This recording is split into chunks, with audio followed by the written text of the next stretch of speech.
अस्सलाम वालेकुम। Lecture 96 B start करते हैं जी। और आज कुछ टेस्ट्स की डिस्कशन, बेसिकली वो रीसेंट टाइम के क्वेश्चंस की डिस्कशन है, वो कर लेते हैं।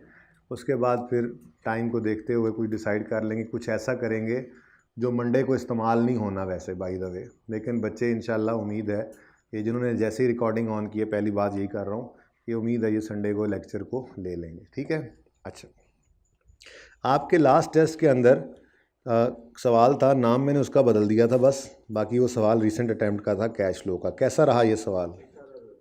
आसान रहा कि मुश्किल रहा?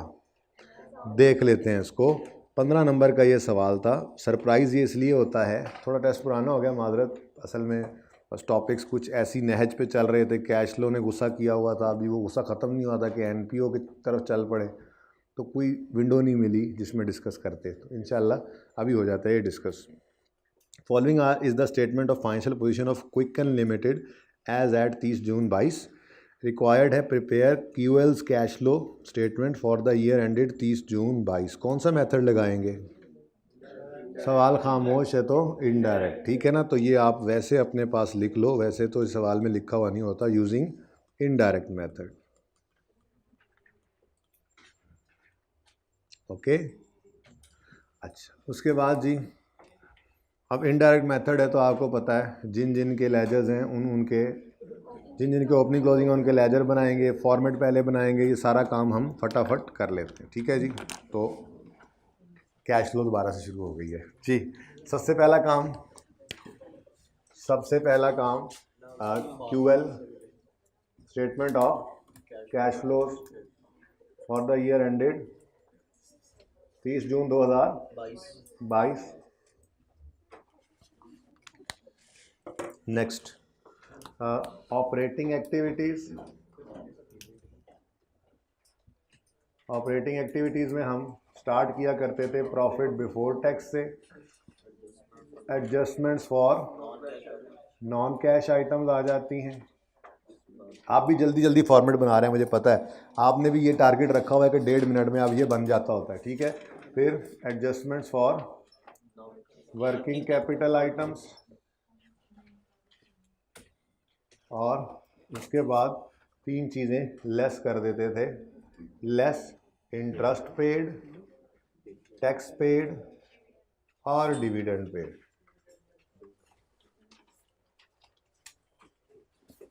और एंड पे आंसर आ जाता था, जो उसको हम कहते थे cash flow from operating activities. ठीक हो गया जी। अच्छा,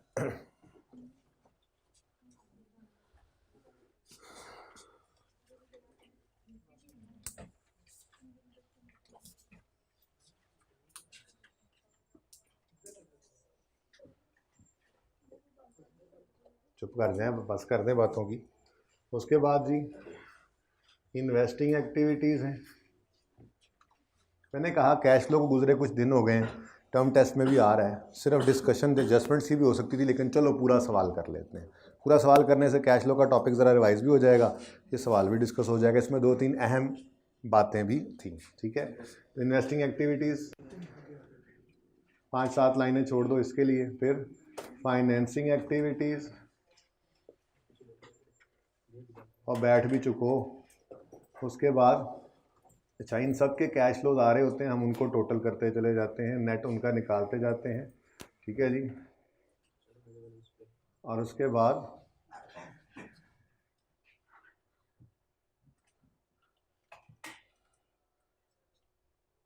कैश फ्लो नेट कर लेते हैं, नेट कैश फ्लोज निकाल लेते हैं, ठीक है जी। A + B + C net cash flow. इसमें हम ऐड कर दिया करते हैं opening cash and cash equivalent, जिसके लिए हमने वर्किंग नंबर 1 ओपन की हुई होती है, और हमारा आंसर आता है closing cash and cash equivalents. ये बैलेंसिंग हम निकाल लिया। उसके बाद कितने कैश एंड कैश इक्विवेलेंट है, ज़रा नज़र डालो। कैश एंड बैंक तो है ही, और कोई मेरे ख्याल में तो इधर बहुत है जगह, ये काफ़ी है जगह, यहीं पर ही cash and cash equivalent working 1 बन सकती है। ऐसे ही है, cash and cash equivalent, 2-3 items ही होंगे ना, इससे ज़्यादा तो नहीं है। क्लोजिंग, वैसे नज़र मुझे एक ही आया, और ओपनिंग।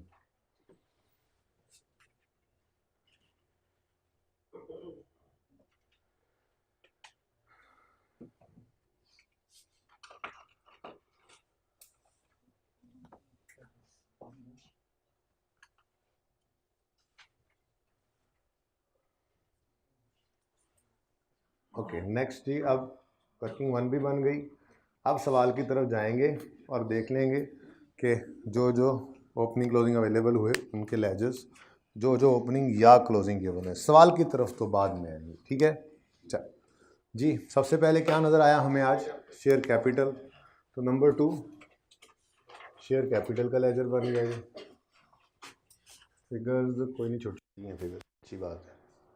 शेयर कैपिटल ओपनिंग बताएं जी 400, क्लोजिंग 480। कैपिटल शेयर कैपिटल है और रिटेन अर्निंग अलग है ना, फिर तो और आसान हो गया, 2-3 आइटम्स ही आ सकते हैं मैक्सिमम। नेक्स्ट है जी रीवैल्यूएशन सरप्लस।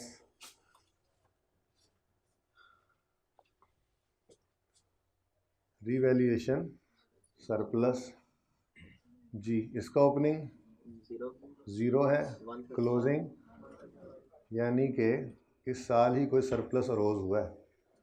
चलें देख लेते हैं जी, रीवैल्यूएशन हुई होगी। नंबर 4 रिटेन अर्निंग्स हैं। ये आई कैप की रीसेंट अटेम्प्ट का पेपर मैंने ओपन किया और आपके टेस्ट में आया था।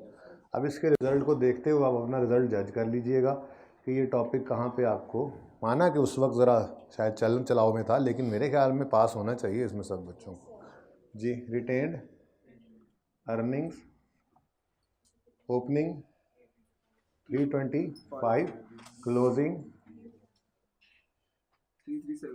337। मुझे लगा शायद कहने लगे आप देख लो मुड़ के। Okay next long term loans हैं, बस कोई करंट पोर्शन ही नहीं है, सारी लाइबिलिटीज़ यहीं इकट्ठी पड़ी हुई हैं। बहुत अच्छी बात है जी, हमें तो ये बात बहुत पसंद आई है, हमारे लिए तो आसानी हो गई, कॉन्सेप्ट भी आता है और पर्चे में आसानी भी आ गई। ठीक है जी, लॉन्ग टर्म लोन्स हैं ब्रॉड डाउन 460, कैरी डाउन 335। उसके बाद advances from trade and other payables, ledger बनाएंगे। इनडायरेक्ट मेथड है, वर्किंग कैपिटल में जाएगा। ज़रा देख लें कोई हिटें तो नहीं पड़ रही, इसको पढ़ रही होंगी। ओके लेट्स सी, एडजस्टमेंट्स पढ़ ही लेता हूँ अब मैं, पहले पढ़ी नहीं मैंने, जज्बात में आके करते चले गए। During the year land building were revalued. अच्छा, depreciation on building charge to profit building, depreciation given है। During the year vehicle having book value is sold, ठीक है जी। ओ further sale proceed and other vehicle, ये कुछ receivable को hit करा रहे हैं मेरे ख्याल से, ऐसे ही है। 8 मिलियन का बिका था, 8 मिलियन वाला एसेट 11 में बिका था, वो कैश आ गया। एक और बिका था 6 मिलियन का, ठीक है जी, उसके पैसे पिछले साल वाला है। चलो पिछले साल वाला सही, रिसीवेबल तो था ना, क्लोजिंग में नहीं होगा तो ओपनिंग में होगा, वो तो देख लेंगे, लेकिन रिसीवेबल्स ट्रेड अंदर रिसीवेबल्स को हिट करा दो ये एडजस्टमेंट, यानी जब इधर पहुंचेंगे तो साथ इस एडजस्टमेंट को पढ़ लेंगे, ठीक है, सही है। व्हीकल कॉस्टिंग कवन was purchase still unpaid, trade and other payables में एडवांसेस फ्रॉम कस्टमर में तो नहीं ना हो सकता, ट्रेड एंड अदर पेएबल्स में तो हो सकता है, ठीक है जी। उसके बाद इन्वेंट्रीज में वर्क इन प्रोसेस, ओए होए आज तो भाई खीर हो गई। नंबर 5 कुछ इन्वेंट्रीज में भी पहली बार ऐसा हुआ, लेकिन सीखा तो हुआ था, ठीक है। अच्छा, उसके बाद इंटरेस्ट ऑन लोन है और उसमें कुछ कैपिटलाइज हुआ है, कहते हैं इंटरेस्ट ऑन लोन 48 है जिसमें से 14 कैपिटलाइज हुआ है। इंटरेस्ट पेएबल कहीं नज़र नहीं आ रहा, हो सकता है हो सकता है ना हो। लोन नज़र आ रहा है, उसने सिर्फ इंटरेस्ट बताया है जी। एक्सपेंस और पेड सेम होगा भाई कह रहे हैं, मान लें इनकी बात है, लग यही रहा है भाई कह रहे हैं। उसकी वजह क्या है, देखो कोई तो निशानी होती, या तो लोन की अमाउंट के साथ इंटरेस्ट रेट लिखा होता या कहीं इंटरेस्ट रेट बताया होता, हम चेक कर लेते, इतना लोन बनता था, इतना वो कह रहा है जी एक्सपेंस है, तो फिर कितना पे हुआ होगा ये पता लग जाता, ठीक है ना। तो माना कि 48 का एक्सपेंस है, शायद इसकी कोई आज ना वो ट्रीटमेंट दिखा रहा है, वो आपने पढ़ा हुआ है, जो कैपिटलाइज होता है वो एसेट में ऐड होता है और जो नहीं होता वो एक्सपेंस में जाता है, तो शायद ऐसी कोई बात है। पेएबल कहीं नहीं नज़र आ रहा, पेएबल का कोई इशारा भी नहीं कि हम कैलकुलेट कर पाएँ, बस एक्सपेंस 48 है तो मजबूरन यही समझेंगे यही पेड भी है। या रेट देता, मैंने कहा या रेट देता, हम कहते हैं जी इंटरेस्ट रेट लगाया, लोन है जी, मिसाल के तौर पे जी लोन है 460, जी तो चेंज भी हो रहा है, चलो लोन के ऊपर जी इंटरेस्ट बनता था जी 60 रुपये, लेकिन एक्सपेंस है कितना, सॉरी ज़्यादा हो गया, एक्सपेंस बनता था 48 रुपये, और हमने इंटरेस्ट एक्सपेंस चेक किया वो 48 ही था। पेएबल कहीं पे उसने कह दिया कि जी पड़ा हुआ है कोई 2 रुपये ओपनिंग 4 रुपये क्लोजिंग, हम कहते हैं इसका मतलब है ये एक्सपेंस पहले लेजर में जाएगा, वहाँ से पेड की फिगर निकलेगी, लेकिन ऐसी कोई बात कहीं नहीं लिखी हुई, तो फ़िलहाल कोई गड़बड़ नहीं है। आगे चलते हैं। Following dividends were announce for the year ended 30 June 22 and 21। हम खड़े कहाँ पे हैं? 22 में खड़े हैं। तो 22 के अंदर पता है आपको फाइनल ऑफ 21 आ सकता है और इंटरिम ऑफ 22 आ सकता है, बस ये दो ज़हन में रख लो आप, बाकी तो ये कोई 2 साल तो बना नहीं, 1 ही साल है ना, ठीक है। तो 22 में खड़े हैं, फाइनल ऑफ 21, इंटरिम ऑफ 22, 2022 का फाइनल ना जी ना, ये तो नहीं आ सकता, क्योंकि 22 का फाइनल तो कहाँ जाना है?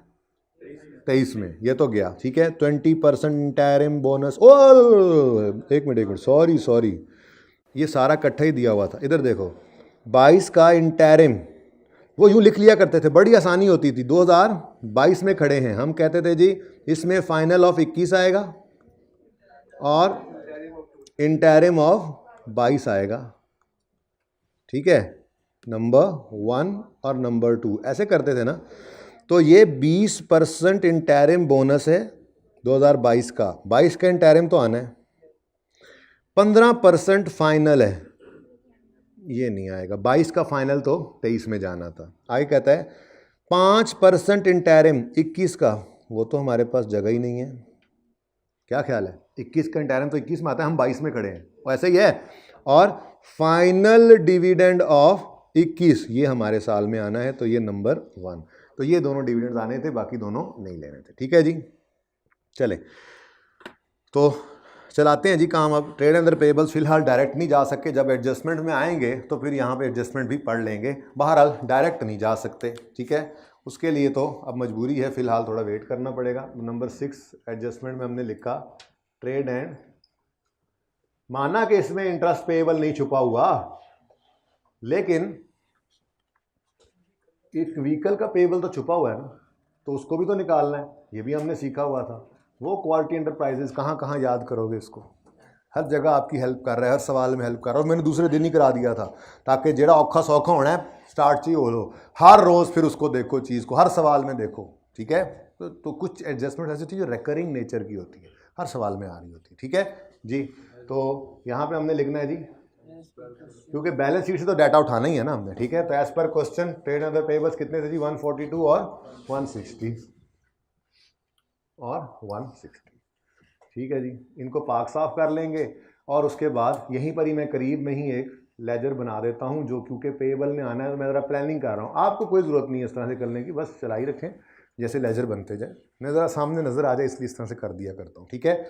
एडवांसेस फ्रॉम कस्टमर्स, इसके साथ कोई एडजस्टमेंट इन्वॉल्व नहीं थी, ये भी वर्किंग कैपिटल आइटम ही है, तो इसको डायरेक्ट ले जाएं।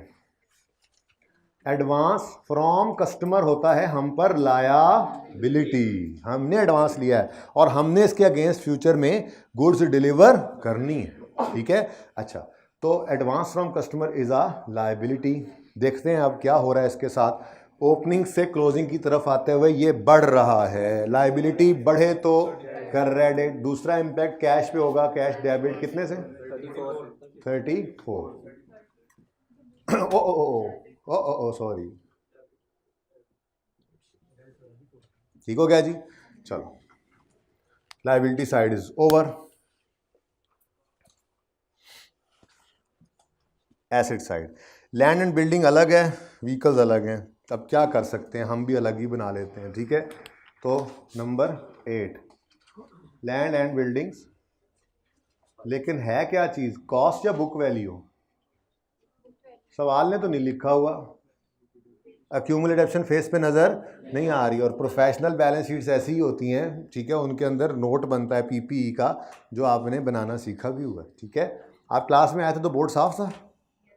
अच्छा, थोड़ा सा लेट हो गए, वरना आपको नज़र आता बैलेंस शीट जो FR2 में अपने बनानी है। उसमें आपको बुक वैल्यू, वही बात जो बताया जाता था कि पीपीई के नोट से बुक वैल्यू निकल कर फेस पे जानी है। जो डिटेल्स हैं, एक्यूमुलेशन, कॉस्ट, हर चीज़ अलग अलग, हर चीज़ अलग अलग, ठीक है, वो नोट के अंदर। जिसने देखना है नोट में जाए, ठीक है। तो डेप्रीसिएशन अगर है तो एक्यूमुलेशन भी होनी चाहिए थी अगर ये कॉस्ट पे होता, और अगर नहीं है फेस पे तो मतलब डेप्रीसिएशन इसी को चार्ज हुई है। तो फिर ये पक्की बात है किस पे पड़े हुए हैं, बुक वैल्यू पर। लैंड बिल्डिंग बुक वैल्यू है, व्हीकल्स की भी बुक वैल्यू, क्योंकि डेप्रीसिएशन तो है। अच्छा, बिल्डिंग्स की डेप्रीसिएशन वो बता रहा है, लेकिन व्हीकल्स की उसने नहीं बताई। कोई बात नहीं, वो भी निकल आएगी, ठीक है। चले, तो ये दोनों लेजर्स बना लेते हैं हम, लैंड एंड बिल्डिंग। भाई लैंड एंड बिल्डिंग का लेजर इकट्ठा होता है, किसी के दिल में मेरे ख्याल में बात आई है और थोड़ा सा बोला भी है। लैंड पे depreciation, land and building asset तो इकट्ठा ही होता है। जब डेप्रीसिएशन निकालने लगते हैं, मेरे ख्याल में सवेरे ही सवाल किया है, ठीक है, उसके अंदर जो लैंड था वही फिक्स एसेट के अकाउंट में पड़ा था, उसको डेप्रिसिएट नहीं किया था, ओपनिंग को किया था। और अब ओपनिंग के बारे में उसने बताया नहीं था कि उसमें कोई लैंड है या नहीं है, तो हमने अज्यूम यही किया था कि उसमें नहीं है, पहली बार ही लिया होगा लैंड, ठीक है ना जी। अगर ओपनिंग में होता तो डिटेल बताता, ओपनिंग बैलेंस में, जैसे उससे पहले एक बार गोल्फ क्लब वाले में बताया था उसने कि जी कि इतना पोर्शन 360-40 जैसे उसने कहा, तो वो फिर खुद बता देता। ओके, तो फिक्स एसेट के अकाउंट में लैंड पड़ा होता है, पीपीई का ही हिस्सा है। डेप्रिसिएशन करते हुए लैंड को डेप्रिशिएट नहीं करना, बस ये ध्यान रखना। ओके, ठीक है जी। चाह पीसो, कभी ना भी कराया करो। कोई जूस वाले हाथ खड़ा करें, जूस वाले ऊंचा हाथ खड़ा करें, बस मैं पढ़ा रहा हूँ, मैंने देखना नहीं, वो देखने वालों ने देख के चला जाना है। ऊंचा हाथ खड़ा करें। ओके, हैं नेस्ले वाला जूस होगा, हैं, हाँ वही होगा एक, बस सिर्फ, बाकी सब चाय वाले, चाय दूध वाली वो जो होती है, टी बैग वाली नहीं, ठीक है। अच्छा बस ठीक है, पानी भी ना हो उसमें यार, सवाल कर लें, कॉफ़ी नहीं मिलती ऊपर से, बाद में मेरे से पैसे लेके चले जाना, ठीक है। अच्छा जी, बस इसी को एक ऑफर दी, सारे ना आ जाना हूँ इकट्ठे हो गए, इतने में निकले नहीं मेरे को जी। लैंड बिल्डिंग हो गया 526 और 748, 526, चलो काफ़ी है जगह। वैसे क्या इसमें डिस्पोजल है यार, थोड़ा सा इनको ना खुली डुली जगह दे देते हैं, फिर बाद में ऐसे वक्त पड़ा होना है। क्लोजिंग 748, उसके बाद व्हीकल्स हैं,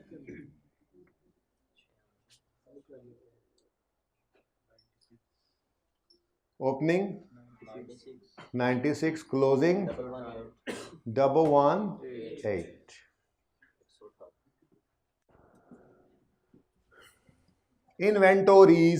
इन्वेंटोरीज भी आज सही सलामत नहीं है, ठीक है। तो नंबर 10, हाँ बेड पे हैं आज ये भी, इन बेड नंबर 10 पे इन्वेंटोरीज क्लोजिंग। वैसे तो इन्हें वर्किंग कैपिटल में हमने ले जाना था, लेकिन लग गई नज़र इसको भी, आज तक कभी इसको कुछ नहीं करना पड़ा था, लग गई नज़र इसको भी, ये भी आज बीमार पड़ गई। कोई बात नहीं,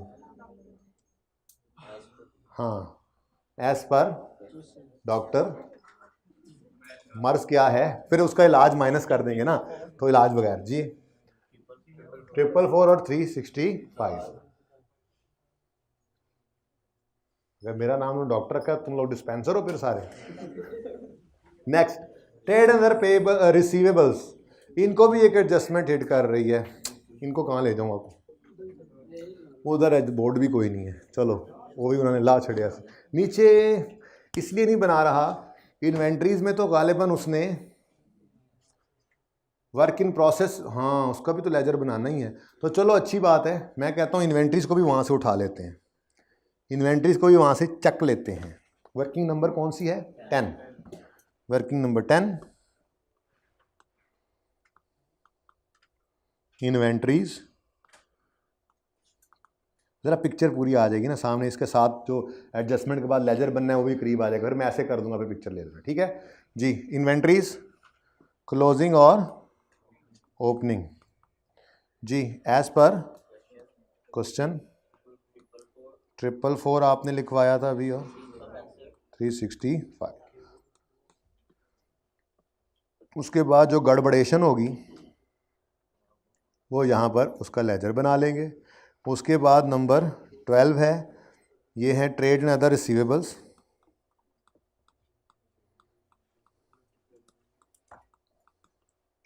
ऐसे ही किया था सवाल पर्चे में, क्लोजिंग और ओपनिंग एज पर क्वेश्चन 185 और 212। उसके बाद कैश एंड बैंक बैलेंसेस 111 और 73। चल भाई, कोई डिस्पोजल आया तो यहाँ बना लेंगे, ठीक है जी। Cash and bank, opening, closing, balance sheet is done, done. लेकिन ना कहीं से प्रॉफिट नहीं नज़र आया मुझे, अभी तक मिला नहीं। क्या वो देख लेंगे, कोई नहीं, हो सकता है ट्रेन हो ना कहीं और से निकले, अल्लाह खैर करेगा, अभी तो नहीं। बोलो। हाँ, किस पे?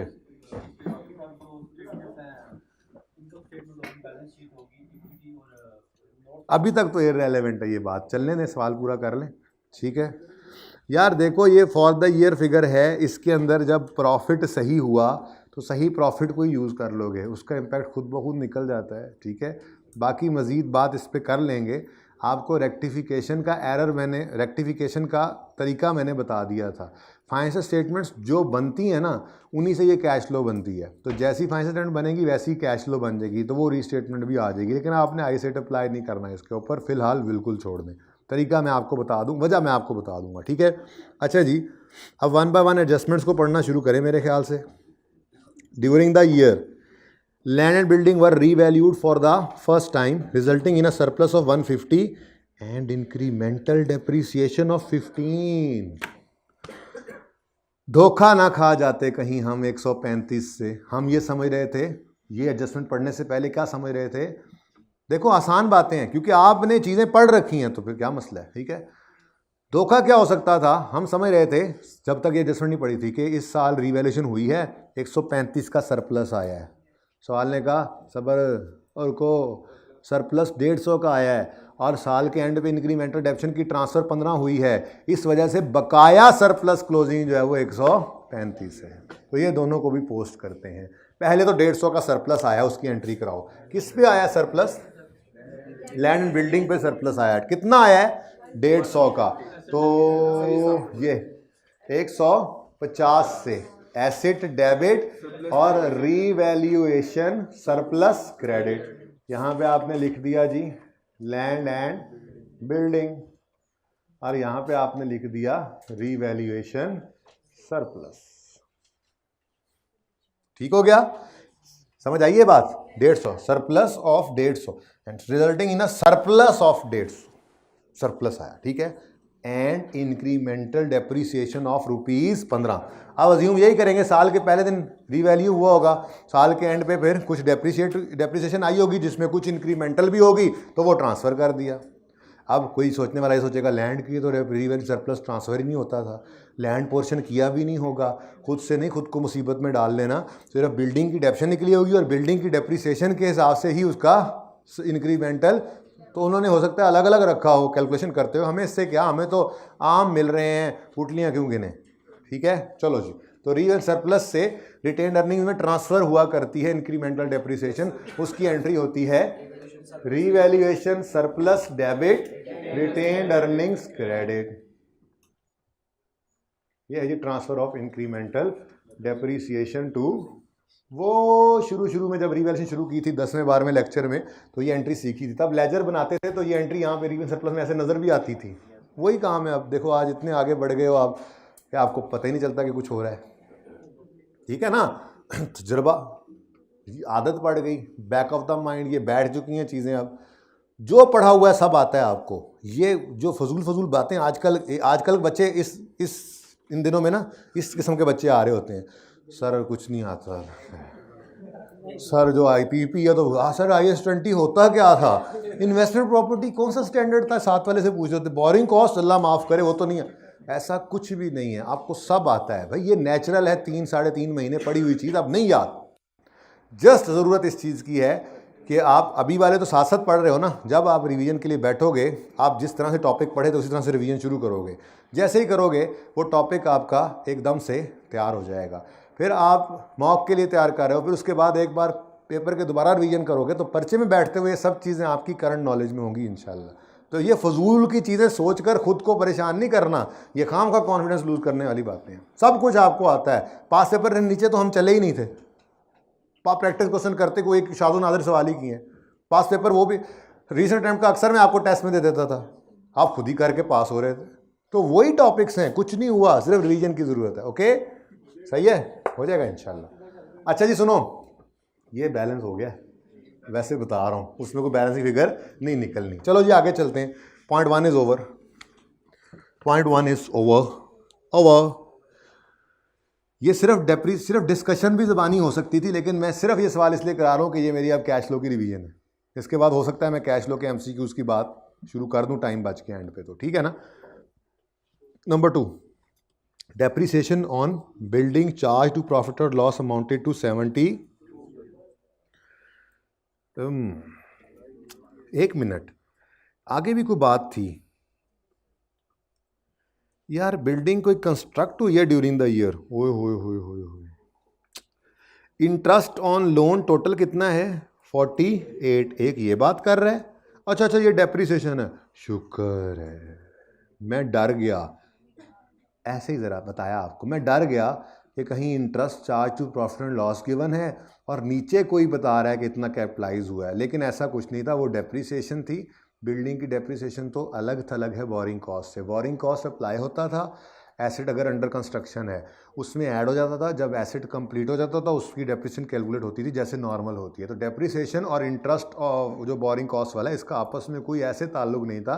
हाँ, ये ताल्लुक ज़रूर था कि इंटरेस्ट जो क्वालिफाइंग एसेट वाला होता था, IS-23 की रिवीजन में चल रही, क्वालिफाइंग एसेट वाला इंटरेस्ट होता था वो एसिडी कॉस्ट में ऐड होता था और फिर डेप्रिसिएशन के ज़रिए से एक्सपेंस आउट होता था, ठीक है ना। तो चलो जी, ये तो सिंपल वाली एडजस्टमेंट थी, तिलों वाली नहीं थी, सादा है। 72 की डेप्रिसिएशन है बिल्डिंग से रिलेटेड, जो कि तरतीब, कैश फ्लो की तरतीब डबल एंट्री नहीं चलती थी। कैश फ्लो की तरतीब होती थी, हम पहले लेजर में लिखते थे, फिर याद है ना, तो तरह थोड़ी सी वो ईजी होती है रूटीन, ठीक है ना। मैं भी अब जा रहा था डबल एंट्री करने, क्योंकि अभी सुबह इनकम एक्सपेंडिचर का सवाल किया ना, तो एक्सपेंस डेबिट डेबिट नहीं, वो तो बन चुका हुआ था, ठीक है। अब ज़्यादा अच्छा लग रहा है इस तरह से ना ये पढ़ना चाहिए। डेप्रीसिएशन ऑन बिल्डिंग कितना, 75 नहीं था, 72, ये लिख लिया लेजर में जहां उन्होंने लिखा होगा। अब यहां पे आए भाई, PBT तक आते आते ऐड हो चुका होगा, हम क्या कर देंगे, लेस डेप्रीसिएशन। अच्छा ठीक है, हमें सारा याद है, ओके। डेप्रीसिएशन एक्सपेंस जी, वर्किंग नंबर नहीं, वर्किंग नहीं गिवन था, बस ये लिख दो कि ये बिल्डिंग की आज अलग है ना, ठीक है। 75, अभी दूसरे की भी निकलेगी, पता नहीं ये 5 क्यों आ रहा है इस क्लास में आके, ऐसा ही होता है ऐसा है ना। असल में दिमाग अपनी तौर पे कह चुका होता है, लो जी डे एंड, यहाँ पे आके बताता है ओहो डे नॉट एंड। हाँ, मेरे लिए भी यार मुँह आना, वैसे अच्छी चाय थी, मैंने उस दिन पी, अब आपके साथ ही पीऊँगा, वैसे पी के भी आ रहा हूँ, फिर पीऊँगा वो बड़ी मजे का। जो तुमने देख लिया, तुम गिनते रहते हो, तो मेरे नवाले गिनते रहते हो। मैं यही कह रहा हूँ, मैं पी के आया हूँ चाहे, फिर पीऊँगा आप लोगों के साथ, कोई मसला है इसमें। भाई जगह मैं चाय पीने गया, वहाँ लिखा हुआ था ब्लड ग्रुप क्या है जी, T पॉजिटिव, चाय ज़्यादा पीता होगा बंदा, ठीक है जी। अच्छा भाई, पॉइंट 2 हो गया, जितना होना था उसका हो चुका है, ठीक है, T पॉजिटिव वालों। नंबर 3, ड्यूरिंग द ईयर, चलो 2 ही डिस्पोजल हैं, शुक्र है। During the year vehicle having BV of 8 were sold for 11, received in cash. लो सुबहान अल्लाह, ये कोई ये कोई एडजस्टमेंट है? ये तो मुफ्त के नंबर है। नंबर कहाँ तक पहुंचे हुए थे हम? वर्किंग नंबर कहाँ तक पहुंची हुई है? 12 हो गई है ना, 13 भी इसके नीचे ही बनेगी। ट्रेड अदर रिसीवर को क्या चीज़ हिट कर रही थी? यही वाली। अच्छा, तो फिर इसके तो नीचे वहीं पर ही करना पड़ेगा ये डिस्पोजल अकाउंट, वहाँ पे रिसीवेबल बना लेंगे। ठीक है, यहाँ पे रिसीवेबल का अकाउंट बनाएंगे। वो अकाउंट जो मैं ज़बरदस्ती बनाता था, याद करो, मैं कहता था खैर है इसके बगैर भी काम चल जाएगा, तो अब मैं बना के फिर कार्ड भी दूंगा आज। ठीक है ना। नंबर 13, यहाँ पे एक अजीबोगरीब सा अकाउंट बनेगा जो ओपनिंग पे होगा क्लोजिंग पे नहीं होगा, या क्लोजिंग पे होगा ओपनिंग पे नहीं होगा, वैसे दोनों जगह भी हो सकता है। खैर, यानी कि हम अपने डिस्पोजल अकाउंट अपने उधर ही बनाएंगे जहाँ बनता है, यहाँ पे जगह कोई नहीं है इसकी। ठीक है। अच्छा, 14 नंबर वर्किंग, ये इधर बना लें। कौन से डिस्पोजल में ज़्यादा डिटेल? ये आसान है, ये यहीं पे, यहाँ पे यही जाने में। ठीक है, 12 14, एक नहीं एक और भी है, अगला भी है बेटा, पर्चा दिया था। अच्छा, ओ इधर ही बना लेते फिर। चलो, अब नहीं एक दफ़ा मिटा के फिर बना चुका हूँ डिस्पोजल। लो भाई, during the year vehicle having book value of 8 were sold. Vehicle having book value नहीं, डिस्पोजल लिख के फिर लिखो बुक वैल्यू। डिस्पोजल की बीवी कितनी है? 8। यहां से क्रेडिट करके यहां डेबिट कर दो।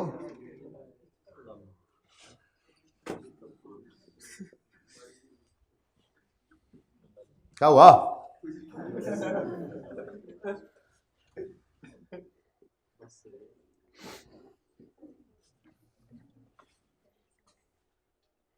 नहीं, क्या मतलब, क्या मसला क्या है आप लोगों के साथ? किसको जन्नत में जगह दिलवा है? अच्छा,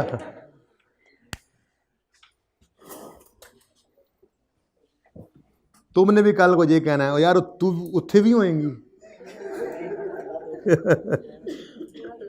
बस it's a matter of fact, कुछ अरसे में तुम भी कहोगे उसको।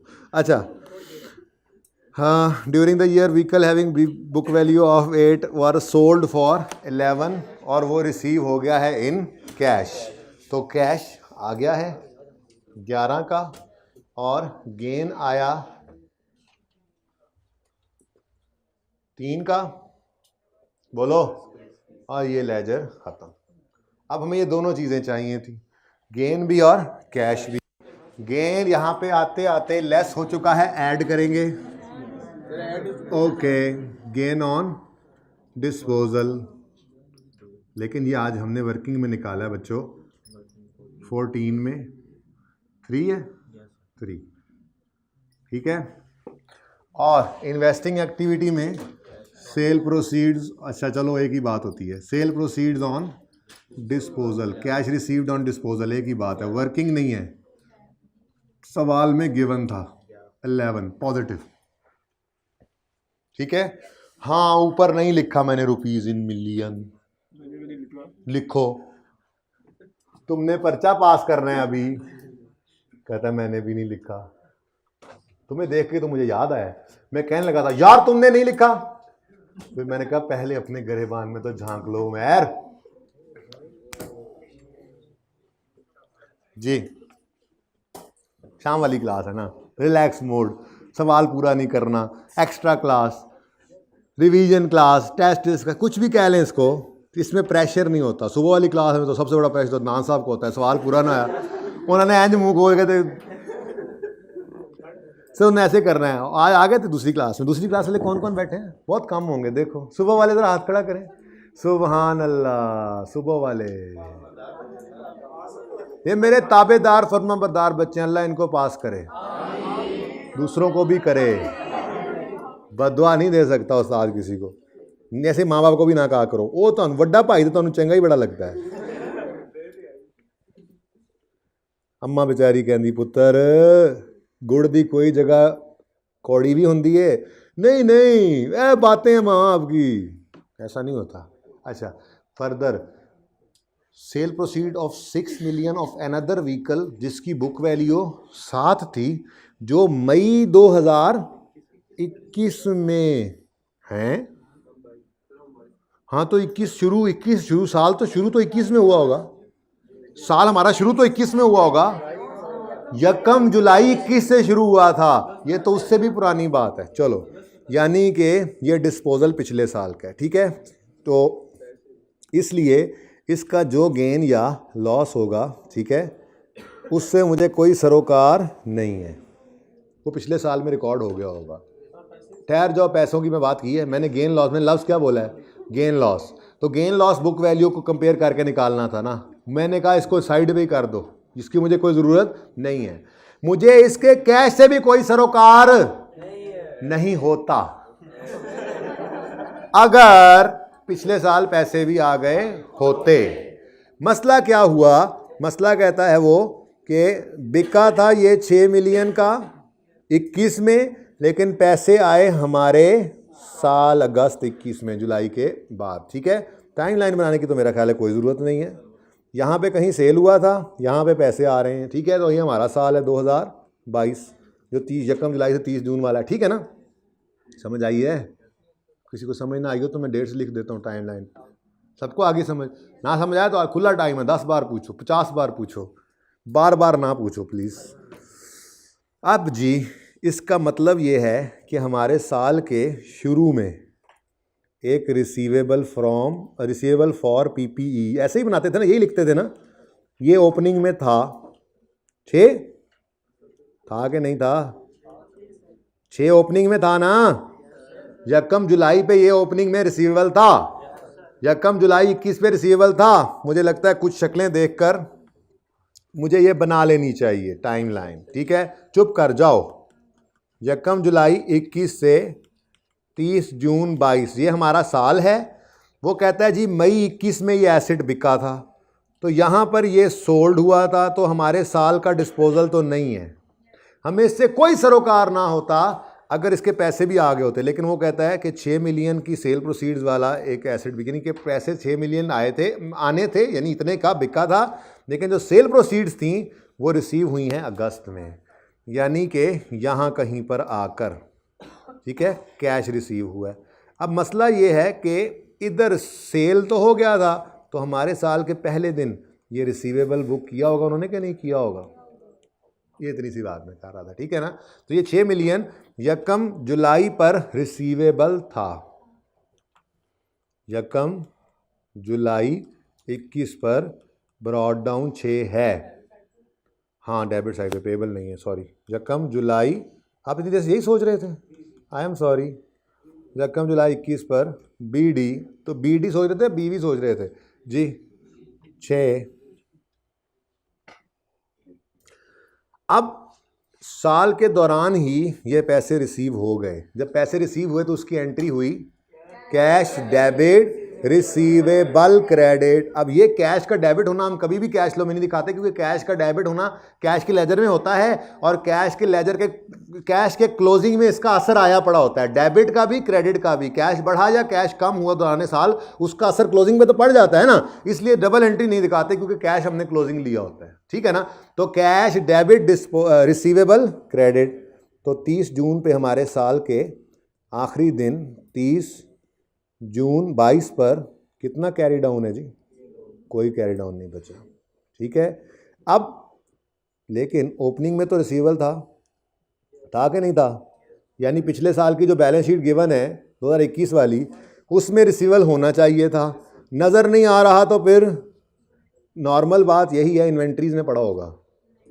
नहीं, नॉर्मल बात ये नहीं है, ये अब नॉर्मल बात है जो हमने की। नॉर्मल ये है कि रिसीवेबल है तो रिसीवेबल्स में पड़ा होगा इन केस ऑफ खामोशी, ओके। तो फिर आज थोड़ा सा ट्विस्ट ये मारा आई कैप ने कि आज तक क्लोजिंग में कुछ चीज़ होती थी जो निकालनी पड़ती थी, आज उसने ओपनिंग में डाल दी। ट्रीटमेंट तो नहीं बदला, कॉमन सेंस भी कोई चीज़ होती है।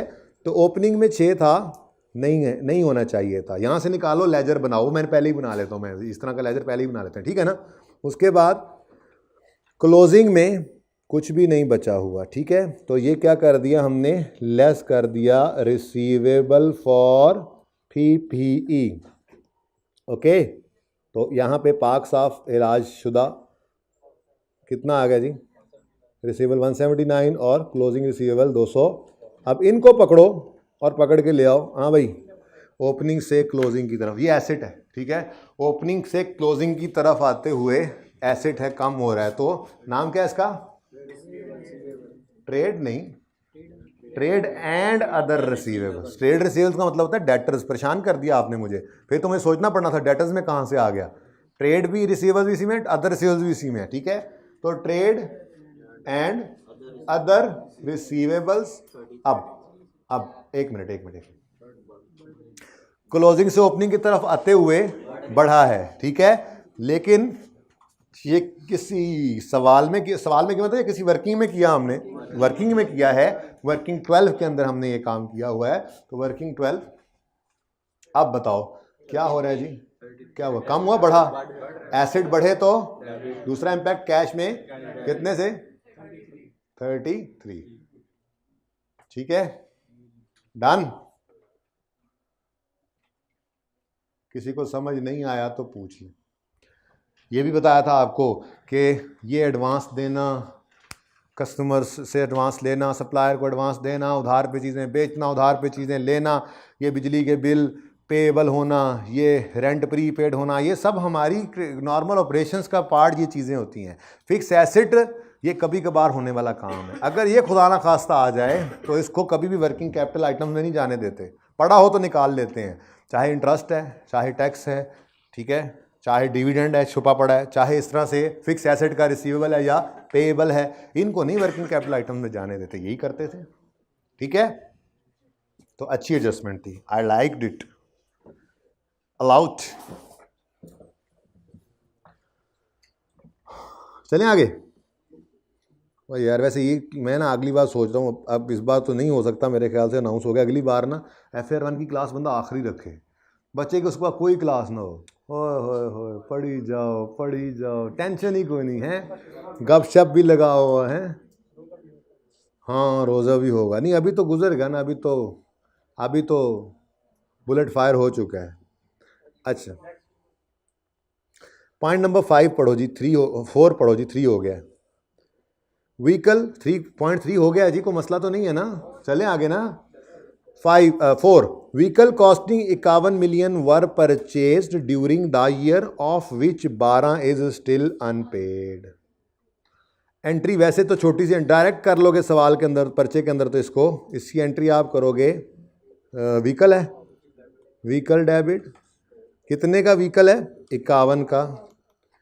During the year of which 12 million is still unpaid, मतलब कैश कितना पे हो गया? पेएबल तो वो कह रहे हैं 12 है, बाकी 39। ये एंट्री डायरेक्ट भी अब आप चला सकते हो। व्हीकल को करो 51 से डेबिट, मैं डायरेक्ट तरीका ही बता रहा हूँ ना। व्हीकल को करो 51 से डेबिट और कैश फ्लो में आउटफ्लो लिखो 39 का, एडिशन का, ठीक है, कैश फ्लो और बाकी पेएबल। और वो पेएबल फेस पे नज़र ना आए तो फिर ढूंढो कहाँ छुपा पड़ा है। लेकिन चूँकि आप माशाल्लाह से अभी तो सीखने वाले हैं, इसलिए आपको मैं सिखाऊंगा यहीं पर। ये एडजस्टमेंट तो वहाँ पे जगह बना के आए हैं, उसको वहीं पे ले जाते हैं, ठीक है। तो 51, vehicle costing 51, vehicle costing 51, asset का एडिशन तो बनता है 51 का। लेकिन कैश फ्लो में ये डायरेक्ट कर सकते हैं, अगर तकलीफ होगी तो मैं इनको तोड़ के भी लिखने को तैयार हूँ, ठीक है ना। एडिशन दोनों ही हैं, एक एडिशन जो है उसके अगेंस्ट कैश है, दूसरे के मतलब एडिशन है एक ही, लेकिन उसके रुख दो है ना। 51 का एसेट है, 12 कैश नहीं आया और बाकी 39 का कैश आ गया। तो कैश फ्लो में आउटफ्लो तो नेगेटिव 39 ही होना चाहिए ना, 51 तो नहीं होना चाहिए। मैं तोड़ के भी एंट्री कर दूंगा, फिलहाल मुझे एक दफ़ा करने दो, जैसे आपको आसान पर्चे में लगता है, ठीक है, वो करना है, फिर तोड़ के भी कर देता हूँ। तो एडिशन कितना है, मैंने यहाँ पे लिख के क्या दिया, एडिशन, ये हो गया व्हीकल डेबिट। लेकिन कैश क्रेडिट दौरान साल कितना हुआ है, तो एडिशन, यार ये कैश एक और भी आया था, वो सेल प्रोसीड तो नहीं है, वो रिसीवेबल था, उसकी जगह छोड़ दो रहा, ठीक है, वो मैं भूल गया हूँ। एडिशन इन व्हीकल, लेकिन बच्चों 51 सारा एडिशन नहीं है, 51 में से अभी तक 12 नहीं आया, तो फिर कितना आया हुआ है, तो कितना गया हुआ है 39। ठीक है, अब ये तो है शॉर्टकट तरीका। ठीक है, साथ ही पेएबल का लेजर भी बना लो। यहाँ पे मैंने लिख दिया पेएबल फॉर व्हीकल, जिसको पेएबल फॉर पीपी कहते थे, पेएबल फॉर व्हीकल। साल के शुरू में कोई पेएबल कोई नहीं था, सवाल ने नहीं बताया, लेकिन साल के एंड पे एक एंट्री पड़ी। आपको ना एंट्री नज़र नहीं आ रही, इसलिए देखो मैं ये ऑप्शन 1 को काट रहा हूँ, जो आज तक सिखाया था यहाँ पे आज उसको काट रहा हूँ। ठीक है, मैं टोटल, हाँ समझ आ रही है आपको, डायरेक्ट हो सकता है, लेकिन नहीं, फिर भी मैं अपने जैसे को समझा रहा होता हूँ। ठीक है, जिनको समझ ना आ रही हो, ये एंट्री अलग अलग तोड़ के करते हैं। Vehicle debit cash credit 39, vehicle debit payable credit 12। ठीक है, तो व्हीकल तो फिर भी डेबिट कितने से हो जाएगा 52 से। ठीक है, तो इस तरह से 51 वटेवर। ठीक है, ताकि कैश की फिगर सही हो जाए। चलो लाओ जी, बताओ जी, व्हीकल डेबिट कैश क्रेडिट कितना है 39, vehicle debit payable for vehicle credit कितना है 12। 11 करा रहे थे तुम, फिर बदतमीज जी। भाई सही है। अब देखो तो ये कैश कहाँ चला गया, कैश फ्लो में। सही होगी हमारी फिगर। और इस पेएबल की एंट्री हमने यहाँ पर करनी थी, वो समझ नहीं आनी, तो vehicle debit payable for vehicle credit, जैसे आज तक करवाया था 2-3 एडजस्टमेंट्स में इस सवाल को। अब सही है, लेकिन ये लॉन्ग कट है। शॉर्टकट क्या था, यहाँ पर लिखो 51, 39 ले जाओ कैश फ्लो में, 12 लिख दो यहाँ पे। लेकिन मैंने कहा जरा दोनों नजर आ जाएं अलग अलग। ओके, एसेट डेबिट 51 से ही हुआ है बच्चों, सिर्फ उसके रुख दो थे। ठीक है, कुछ कैश पे किया था, कुछ पेएबल। तो cash debit vehicle debit cash credit 39, vehicle debit payable credit 12। ठीक हो गया, सही है। कैश फ्लो में जो जाना था वो सही चला गया। इसका अब थोड़ा सा मसला है, आप चेक कर लो, बैलेंसिंग फिगर यही आ रही है, ओपनिंग 0 क्लोजिंग 12। तो क्लोजिंग में एक 12 रुपए का पेएबल है, अगर है तो कहाँ है, हमें कहीं लायबिलिटीज में नजर नहीं आया, तो वो फिर ट्रेड एंड अदर, ये अदर पेएबल्स में कहीं हर चीजें क्लब हुई पड़ी होती है ना, यहां कहीं छुप गया। ठीक है, तो ये इसमें शामिल हुआ पड़ा है, इसमें से निकाल दो। बेड नंबर 6 के मरीज का मर्ज भी पता लग गया हमें, इसमें से लेस कीजिए पेएबल फॉर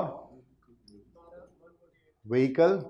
ये लेजर बनाओ या वैसे डायरेक्ट कर लो, ये काम डायरेक्ट भी हो सकता है। ये तो आपको समझाने के लिए बात इतनी बार खोल कर बयान भी की थी और फिर दोबारा कर भी देता हूँ ऐसे, वरना कोई ये लेजर बनाने की जरूरत नहीं है।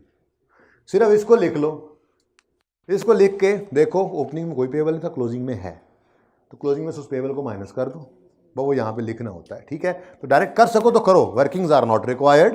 ठीक है जी, 142 और 148। ठीक है जी, अब ये ठीक है जी। अब भाई साहब को ले जाओ घर, इनका घर है वर्किंग कैपिटल आइटम्स। ठीक है, तो ट्रेड एंड अदर पेएबल्स,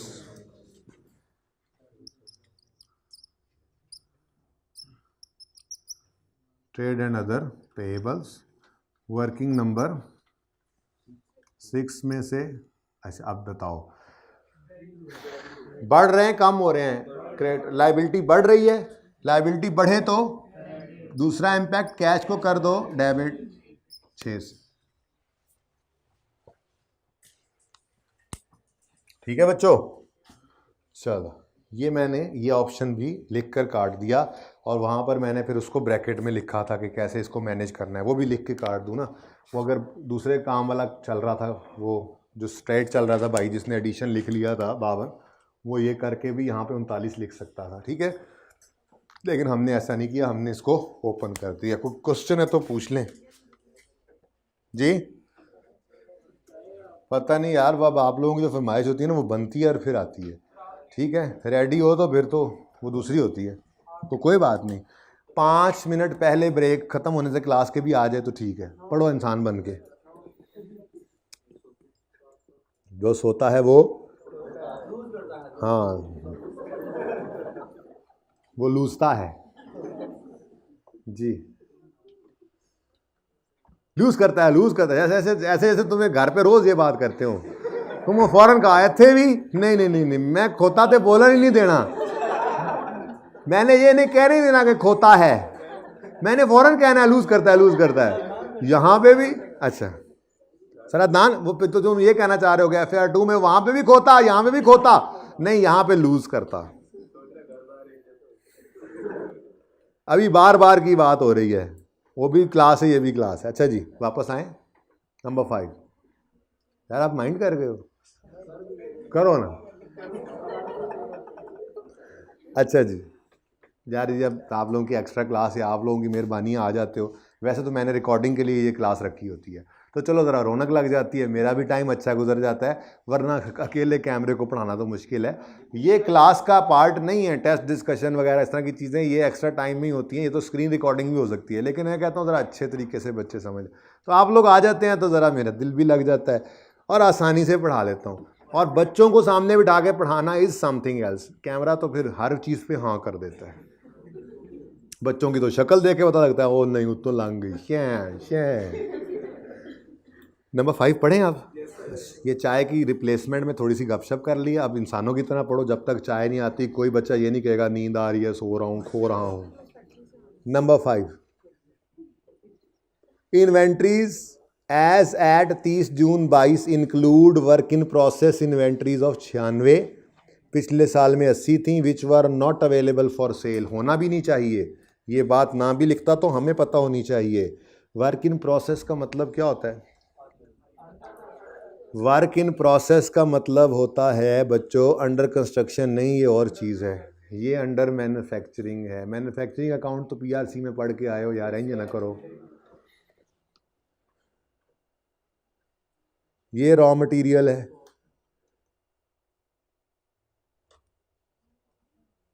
ये अभी जैक लगा हुआ है इस पर, ये वर्क इन प्रोसेस है। ये फिनिश गुड्स है, ठीक है। दरवाजे भी लगा लेते हैं, आप ये ना कहो दरवाजे कहाँ हैं, ठीक है, ओके। अब किसी एक तरफ ये चल भी रही है, मुझे लग रहा है इधर जा रही है। अच्छा, तो raw material, work in process और फिनिश गुड्स, अभी वो बन रही है, ठीक है। ये कलर भी हुआ, इसके ऊपर कलर भी येलो कलर की रेसिंग कार है, ठीक है, ये देखो येलो कलर, ओके।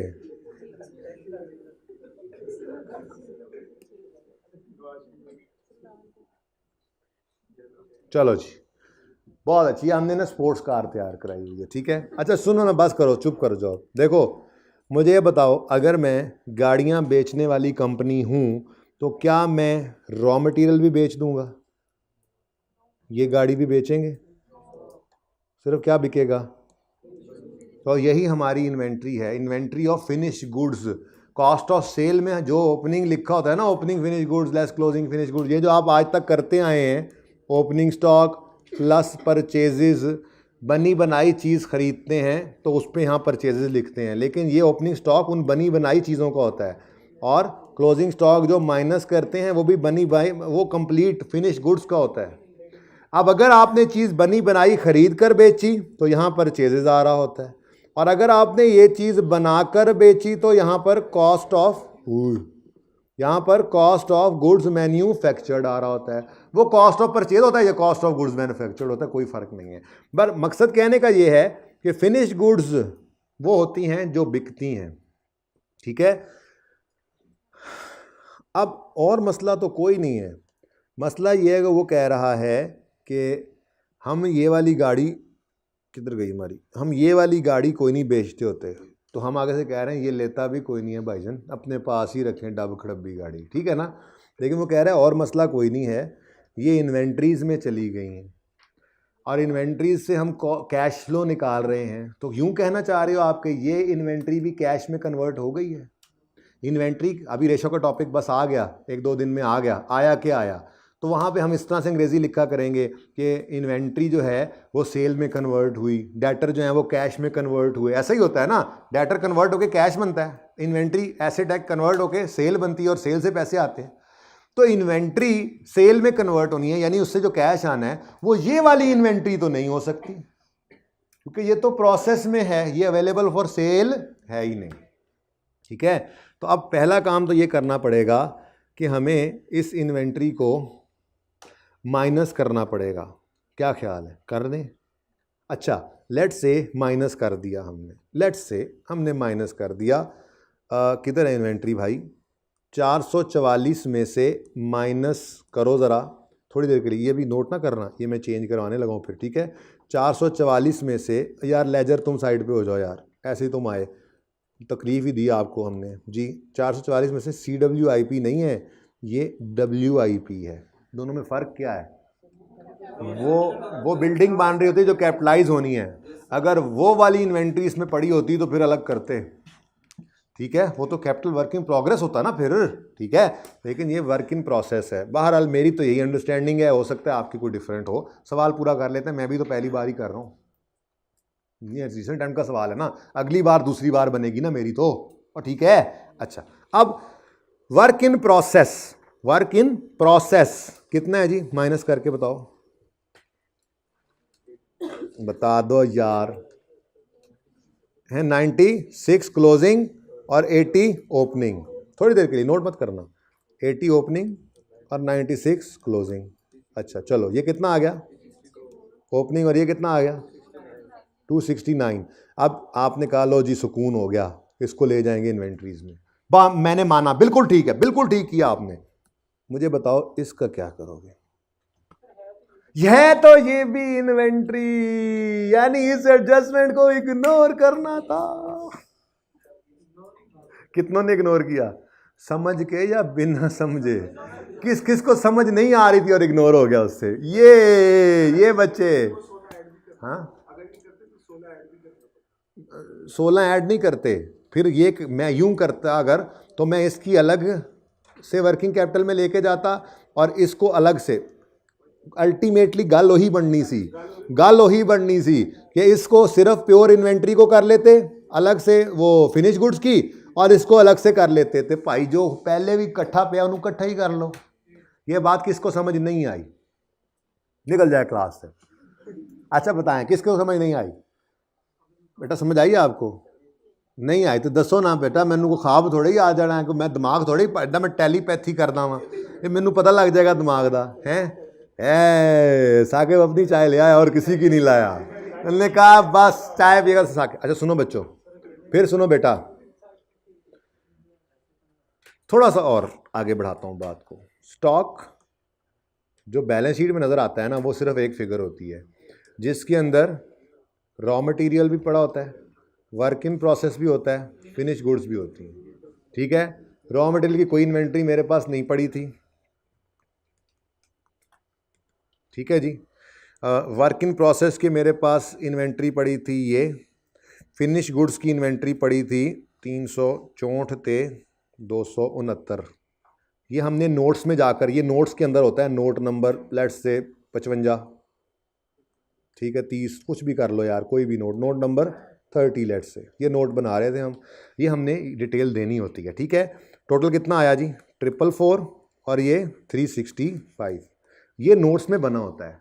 नोट्स में ये डिटेल दी जाती है, डिटेल लेकर हम आते हैं बैलेंस शीट में, और बैलेंस शीट में आके यहाँ पर ये फिगर्स शो कर दी जाती हैं। तो यहाँ पे नोट्स का रेफरेंस होता है फाइनेंशियल स्टेटमेंट्स में ना, यूज़र अगर देखना चाहे कि इन्वेंट्रीज में क्या कुछ पड़ा है तो वो यहाँ पे लिखा होगा नोट नंबर 30। जैसे पीपीई की डिटेल थी, पीपीई का एक लफ्ज़ बैलेंस शीट के फेस पे आया था, उसके पीछे कितना बड़ा नोट था, ठीक है। तो ये बड़ी प्यारी एडजस्टमेंट थी, सिंपली फंटास्टिक एडजस्टमेंट, ठीक है, मतलब बहुत ही प्यारी एडजस्टमेंट थी, मतलब आई के कमाल कर दिया, ठीक है। अब ये इन्वेंट्रीज जाती की थोड़ी सी कह रहा हूँ, अच्छा चलो जी, इन्वेंट्रीज का ब्रेकअप नोट्स में देखा तो ये निकला, ठीक है। अब इसमें रॉ मटेरियल तो ज़ीरो है, ठीक है, क्योंकि उसने बताया है कि इसमें रॉ मटेरियल होता तो वो भी बताता ना, ठीक है। ये कौन सा हाईलाइटर आ गया जी, रॉ मटेरियल तो ज़ीरो है। बाकी दो में से अब उसने फनकारी लगाई, ने कहा ज़रा चेक तो करें बच्चे करते क्या हैं, ठीक है। इन्वेंट्री के अंदर वर्क इन प्रोसेस भी पड़ा है जो अवेलेबल फॉर सेल नहीं है, होता भी नहीं है, ठीक है, ठीक है जी। ये अलग करने की कोशिश की हमने, ये यहाँ पे हमने अलग कर दिया, जो बाकी बच गया उसको हम ले गए, ये फिर वही वाला जी, उसको हम ले गए वर्किंग कैपिटल आइटम्स में। यहाँ तक कोई मसला? अब मेरा सवाल, ये जो बेचारा बच गया है इसका क्या करोगे? है तो ये भी इन्वेंट्री। और यार आप तो ऑफिस सप्लाईज की इन्वेंट्री भी वहीं ले जाते थे, स्टोर स्पेयर्स पड़े हो उसकी इन्वेंट्री भी वहीं ले जाते हो, तो ये इन्वेंट्री भी वहीं जानी है। इस इन्वेंट्री में भी कुछ कैश तो लग गया उन्हें ओपनिंग से क्लोजिंग की तरफ आते हुए, ठीक है।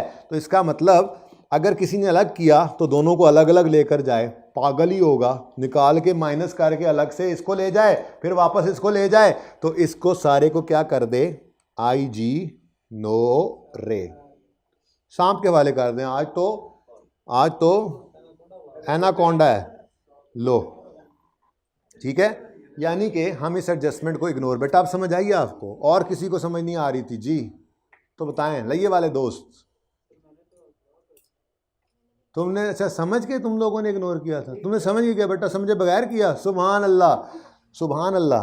अल्लाह करे वैसे ना नोट डाल दिया करो, अगर समझ के करो ना तो नोट डाल दिया करो, ताकि एग्जामिनर को पता लगे अच्छा इसको ये बात पता थी, वरना वो दोनों को यूं देखेगा लगता है दोनों ने समझ नहीं आई। नोट डालो, जो चीज़ इग्नोर कर दो, ठीक है ना, मेरा मशवरा है। जो चीज़, जो एडजस्टमेंट इग्नोर करो उसके बारे में लिखा करो, मुझे ये, मैंने ये इग्नोर, सिर्फ इतना लिख दो, मैंने इसे इग्नोर किया, ठीक है। सिर्फ लिख के बता दो उसे कि हमने इसको इग्नोर किया है, कि ये भी वर्किंग कैपिटल आइटम है, कोई एक लाइन लिख दो छोटी सी, कहानी ना लिखने बैठ जाना, ठीक है। तो इसका मतलब हाँ उर्दू में लिख देना, I have ignored this adjustment because work in process is also an inventory. बस इतनी सी बात नहीं लिखी जा सकती। बच्चों ने कहा ना पहले उर्दू कर रहे हैं जी, इधर देखो,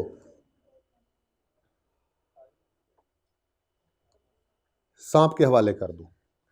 इतनी देर के बाद पता ये चला कि इस एडजस्टमेंट को तो इग्नोर करना था। अच्छा चलो, लो जी, डन हो गई। डन क्या हुई, इग्नोर होगी, लेकिन लिखा हमने, लिखना ज़रूरी होता है, ठीक है। अब मैंने आपको बचपन से एक बात बताई और सिखाई, कई बार कही है कि देखो दो बच्चे बैठे हैं, अब मेरी क्लास के अंदर ही दो बच्चे आज बैठे हुए हैं, एक ने समझ के छोड़ा, एक ने बिना समझे छोड़ा, तो दोनों को नंबर मिलना चाहिए। क्या ये जस्टिफाइड है? आप तो कहेंगे यस, लेकिन आप एग्जामिनर बन के सोचे तो नो। जिसको कॉन्सेप्ट था उसको ये नंबर अवार्ड होना चाहिए था। तो फिर जो इग्नोर करो वो लिख दो, मेहरबानी आप लोगों की, ठीक है। चलो जी, एडजस्टमेंट नंबर 6। यार ऐसे बड़ी देर नहीं लगी सवाल पे, अच्छा सवाल लग रहा है वैसे, एडजस्टमेंट्स काफ़ी हैं, पूरा टॉपिक रिवाइज हो गया हमारा, ठीक है। Interest on loan for the year amounted to 48 million, of which 14 million was capitalised in cost of building constructed during the year.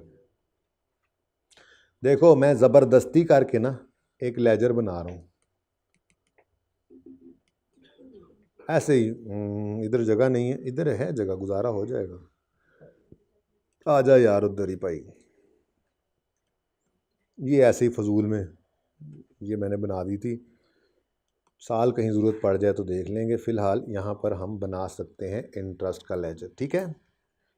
लो भाई बच्चों, इंटरेस्ट का लेजर, और आप लोगों के लिए सिर्फ एक्सपेंस का लफ्ज़ लिखने की मेरी आदत। कहता है 48 रुपये का इंटरेस्ट ऑन लोन है, इंटरेस्ट ऑन लोन 48 है, जिसमें से 14 को कैपिटलाइज किया है। ये वो पहला सवाल है बोरिंग कॉस्ट का, जो स्टार्ट के दिन बोरिंग कॉस्ट का टॉपिक शुरू किया था ना, तो पहले दिन टीपू टापू वाले सवाल कर के हम उसके बाद अगले दिन जब आए थे तो बेसिक प्रैक्टिस क्वेश्चन 1 जो हमने किया था ना, ये वो सवाल है, ठीक है। उसमें मतलब उस जैसा है, उसमें हम यही तो कहते थे, इंटरेस्ट, टोटल इंटरेस्ट एक्सपेंस, और फिर capitalised borrowing cost to be capitalised, वो निकालते थे, आज उसने निकाली हुई थी, और borrowing cost to be expensed out. तो 14 में से वो कहता है 14, अच्छा 40 है, sorry sorry sir, I am sorry, इतना मैं आई कैप फेल करके, अच्छा आई एम सॉरी, ओके। 48 का टोटल इंटरेस्ट है जो बैंक को देना है, इसमें से 14 कैपिटलाइज हुआ है। ये तो पहले निकालते थे ना तो कहते थे टू बी कैपिटलाइज, वो उन्होंने निकाल के कैपिटलाइज कर लिया हुआ है, ठीक है। तो इसकी एंट्री क्या होगी? अच्छा, बिल्डिंग कंप्लीट हो गई है या टू बी कंप्लीटेड है? कंस्ट्रक्टेड ड्यूरिंग द ईयर, और कहीं पे कैपिटल वर्क इन प्रोग्रेस का जिक्र भी नहीं है। तो जो बिल्डिंग में एडिशन हुआ होगा उसके अंदर ये इंटरेस्ट भी चला ही गया होगा ना, ठीक है।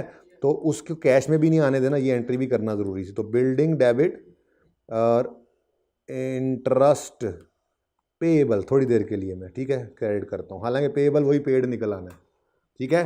14 की एंट्री ये पड़ी, ये एंट्री मैं पोस्ट करने लगा हूँ। बिल्डिंग, ये बात समझ आती है? अगर 14 रुपये का इंटरेस्ट बिल्डिंग कॉस्ट में ऐड हुआ तो उसकी एंट्री यही सिखाई थी बचपन में, बिल्डिंग डेबिट कैश क्रेडिट या इंटरेस्ट पेएबल। मैंने ज़रा ज़बरदस्ती इंटरेस्ट पेएबल किया, बाद में कैश कर दूंगा, ठीक है ना। तो एंट्री मैं ये सोच रहा हूँ ना अगली दफ़ा इंटरेस्ट पेएबल के साथ ना ये दे दे, पहले उसने ट्राई किया होना, ये समझ आती है नहीं, अगली बार पेएबल भी साथ दे दे, तो दो बात पूरी सीख लेते हैं, ठीक है। तो बिल्डिंग डेबिट 14 से, हाँ तो ये सारा कुछ ही पुत्र उसने किया हुआ है, हम दोबारा ही कर रहे होते हैं, ठीक है। भूल गए सर एनपीओ में आए हुए थे, अच्छा भला आप कैश फ्लो पे ले आए। और इंटरेस्ट पेएबल इधर अगर ब्रॉड डाउन और कैरी डाउन पेएबल होता, ठीक है, तो ये भी उधर ही जा रहा है, इसी ये पेएबल का लेजर समझ लो थोड़ी देर के लिए, ठीक है। यहाँ पे हम क्या लिखते, 14 रुपये से ये क्रेडिट, ओके, सही है। अब 48 में से 14 वो कह रहा है कैपिटलाइज हुआ, तो फिर बाकी कहाँ जाएगा, बाकी कहाँ जाएगा बोलो, बाकी एक्सपेंस प्रॉफिट एंड लॉस के अंदर जाना है, ठीक है। कितना बनता है, 34 की एंट्री करवा दो मुझे। Interest expense debit interest payable credit, ठीक है बच्चों। तो इसका मतलब ये कितना है 34, ये 34 की एंट्री अब बनेगी interest expense profit and loss में डेबिट और इंटरेस्ट पेएबल क्रेडिट, और यहाँ पे क्या आ जाएगा, वो जो इंटरेस्ट एक्सपेंस लिखा करते थे, यानी प्रॉफिट एंड लॉस वाली फिगर, वो कभी कभी जो बैलेंसिंग आती थी आज गिवन है। मकसद कहने का ये है कि 48 रुपये सारे का सारा अंधाधुन यहाँ पे नहीं लिख देना था। 48 तो इंटरेस्ट है ऑन लोन, जिसमें से 14 इंटरेस्ट प्रॉफिट एंड लॉस में गया ही नहीं है, गया ही कितना है 36, और ठीक है।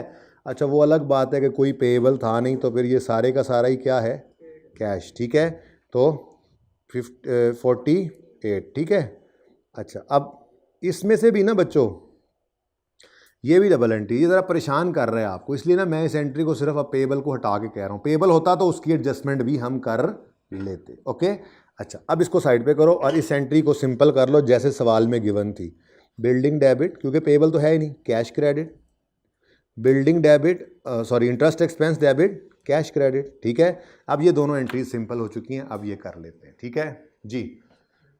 इस कैश के क्रेडिट होने के अगेंस्ट डेबिट क्या हो चुकी है, बिल्डिंग, ठीक है। और यहाँ पर मैं कैश लिखूँ या इंटरेस्ट लिखूँ कोई मसला नहीं है, कैश फ्लो में मत लिखना इसको, इसका डेबिट कैश इनफ्लो नहीं है, कैश आउटफ्लो है, लेकिन वो कैश आउटफ्लो कहाँ आ चुका हुआ है, कैश के लेजर के अंदर। क्या ख्याल है, सोच के बताओ, हाँ सोच के बताओ, क्या इसको भी हम इन्वेस्टिंग एक्टिविटी नहीं कह सकते, क्या हमें कहना नहीं चाहिए इसको इन्वेस्टिंग एक्टिविटी?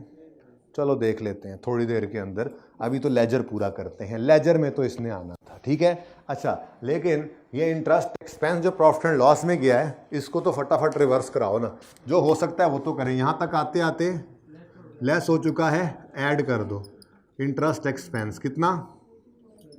अच्छा ये एग्जामिनर को बता दो हम कौन सा एंट्रीज कर रहे थे, एग्जामिनर को बता दो कि 34 आपने कैसे निकाला है, 48 माइनस 12 करके, ठीक है। और इंटरेस्ट पेड, ये इंटरेस्ट एक्सपेंस और इंटरेस्ट पेड यही वाले प्योर आने चाहिए, ठीक है ना। तो ये कहाँ, यहाँ पे कितना माइनस हो गया 34। हाँ मैंने अभी 12 को छोड़ दिया, उसके ऊपर तो मैंने फिलहाल बहस करनी है। 48 माइनस 12 आपने लिखा, 48 माइनस, अच्छा ओहो सॉरी जी, 34 ये ऐड, और यहाँ पे इंटरेस्ट पेड नहीं, इंटरेस्ट पेड फिलहाल थोड़ी देर के लिए 34। अब अगले का फैसला करते हैं जाके। मैंने एक हिस्से को तो यानी इसकी अगर एडजस्टमेंट के 2 नंबर थे तो 1 मिल गया, 1 था तो आधा मिल गया, फिलहाल इसको मैंने कर दिया, ओके। ये तो पुराना ट्रीटमेंट ही है ना, ये तो वही पुराना इंटरेस्ट है जो यहाँ पे प्रॉफिट एंड लॉस में ऐड हो चुका होता था, उसको रिवर्स कर देते थे और फिर इंटरेस्ट पेड को माइनस कर देते थे, कैश पेड है, ठीक है। अब आगे बढ़ते हैं, फ़िलहाल मुझे टेंशन लगी है इस 14 की। चलो अल्लाह खैर करेगा, इस 14 का भी कोई ना कोई हल निकल आएगा। सवाल तो देखें कितना रह गया जी। लो डिविडेंड की एडजस्टमेंट रह गई है, इसको फटाफट कर लेते हैं। और डिविडेंड कौन कौन से लेने हैं? इंटरिम ऑफ 21 और इंटरिम ऑफ 22 और फाइनल ऑफ 21 जी। जल्दी से एंट्री कर लें अब।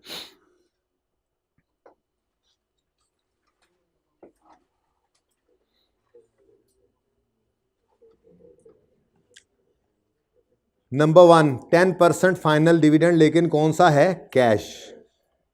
शेयर कैपिटल का क्लोजिंग 480 उस पर लगा देंगे। कभी नहीं लगाएंगे, कभी नहीं। वो तो फाइनल है 22 के शुरू में आया होगा और उसके पहले कोई शेयर कैपिटल के इश्यूएंस की बात भी नहीं कर रहा सवाल में, तो 400 पर लगाओगे 10%। कैश डिविडेंड है। डिविडेंड पेएबल आज फिर कोई नहीं है, नहीं ना सवाल में नजर आया? तो क्या ख्याल है, डायरेक्ट लिख सकता हूं? लिख लेते हैं, बड़े हो गए। ठीक है, रिटेन्ड अर्निंग्स में डिविडेंड पेएबल मैं लिख भी दूं तो कोई पेएबल है नहीं, डायरेक्ट इसने उधर ही जाना है। ठीक है, तो डिविडेंड पेएबल मैं नहीं लिख रहा, आप परेशान ना हो, बस डिविडेंड है और सारा ही पेड हो जाना है। ठीक है, 400 का 10% जी बोलो 40 रिटेन्ड अर्निंग्स डेबिट और डिविडेंड पेड क्रेडिट। पता नहीं शायद दूसरे वाला भी कैश ना हो, फिर इसको काट के सही करना पड़ेगा। आप रुक जाएं ज़रा, मैंने नहीं आगे देखा। ठीक है, नेक्स्ट है इंटरिम बोनस है। अच्छा ये तो बोनस था, शुक्र है, इसका मतलब वो कैश सही करने की ज़रूरत नहीं है। बोनस शेयर्स की एंट्री होती है रिटेन्ड अर्निंग्स डेबिट और डिविडेंड पेएबल नहीं है, तो डिविडेंड ही, लेकिन शेयर कैपिटल में इसको फेंका जाता है। कोई नए शेयर इससे पहले इशू नहीं हुए, दौरान साल भी कोई शेयर इशू होने की बात नहीं कर रहा, तो वही 400 फिर यूज करेंगे। कितने परसेंट है? और 80 रुपए की एंट्री होगी रिटेन्ड अर्निंग्स डेबिट, कितने गया? Share capital credit retained earnings. ये बोनस है, मुफ्त वाले शेयर्स हैं, इनसे कैश कोई नहीं आया, ये एंट्री लाजमी कर लेनी चाहिए थी। ओके, बस एक ही चीज अभी तक चुभ रही है मुझे, इस 14 का क्या करें? चलें देखते हैं। ठीक है, ओके, बाकी सारा सवाल हमसे हो गया। चलो जी, अब बैलेंस भी शुरू करते हैं। कुछ समझ नहीं पा रहा, इस 14 का क्या करूं? ट्रीटमेंट मैं कर चुका हूं इंटरेस्ट एक्सपेंस का 34 का, पुराने वाला। टैक्स सवाल में है ही नहीं। सुकून मॉल, ठीक है, अच्छा सॉरी, वो तो जज्बात में आके मैंने पता नहीं क्या कुछ कर दिया था, उसके साथ पोस्ट नहीं किया, नंबर नहीं लिए। इन डिविडेंड पेड 40 है, लो बहुत नीचे चला गया था भाई, जज्बात में आके। ये भी इन्वेंट्री मैंने कहा था इग्नोर कर दो, सारी कहानी को इग्नोर कर दो, तो 444 और 365 इन्वेंट्रीज। वो वर्किंग शर्किंग कोई नहीं, बढ़ रही हैं कम हो रही हैं, 444 से कम हुई हैं, तो एसेट कम हो तो क्रेडिट। दूसरा इंपैक्ट कैश पर डेबिट 79।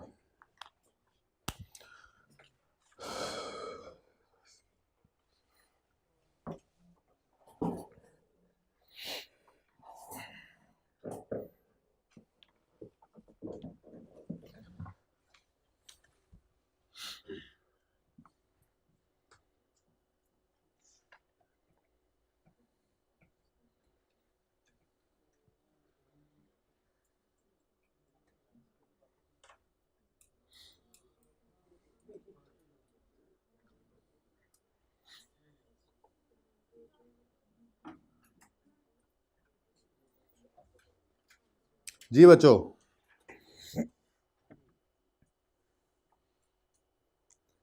15 का डिफरेंस एंड पे आएगा तो फिर सोचेंगे क्या करना है। बैलेंसिंग स्टार्ट करते हैं। मैं नहीं छेड़ना चाह रहा अभी बात को, सिर्फ इस कॉन्फिडेंस पे लाने के लिए कि देखो सवाल सारा होता जा रहा है, कोई एंड पे आ जाती है कोई ना कोई बात। शुरू करें जी काम। एडजस्टमेंट्स ख़त्म हो चुकी हैं, शेयर कैपिटल का लेजर बैलेंस कर दें। कितना कैश है, यानी कि कोई शेयर्स नए इशू नहीं हुए। शुक्र करो नहीं हुए, वरना आप ये भी सोच रहे होते पता नहीं पहले हैं या बाद में हैं। अच्छा ऐसी सूरत हो तो वो बता देता है नॉर्मली कि शेयर्स इशू हैं जनवरी फरवरी मार्च, ऐसे थोड़ा बहुत बता देता है। ठीक है, रिटेन्ड अर्निंग्स ये भी बैलेंस है ना कराना बैलेंस वास्ता जे है बैलेंस है तो फिर 117 पैट बैलेंसिंग आ गया। यही पीबीटी क्यों है? सवाल में टैक्स नहीं है। तो वर्किंग नंबर 4 कितना जी? 117। लॉन्ग टर्म लोन रीपे होता नजर आ रहा है। इधर आ रही है ना बैलेंसिंग फिगर कितनी? 125। ये 125 फाइनेंसिंग एक्टिविटी में लोन रीपेड है। वर्किंग 5 125। अच्छा जी,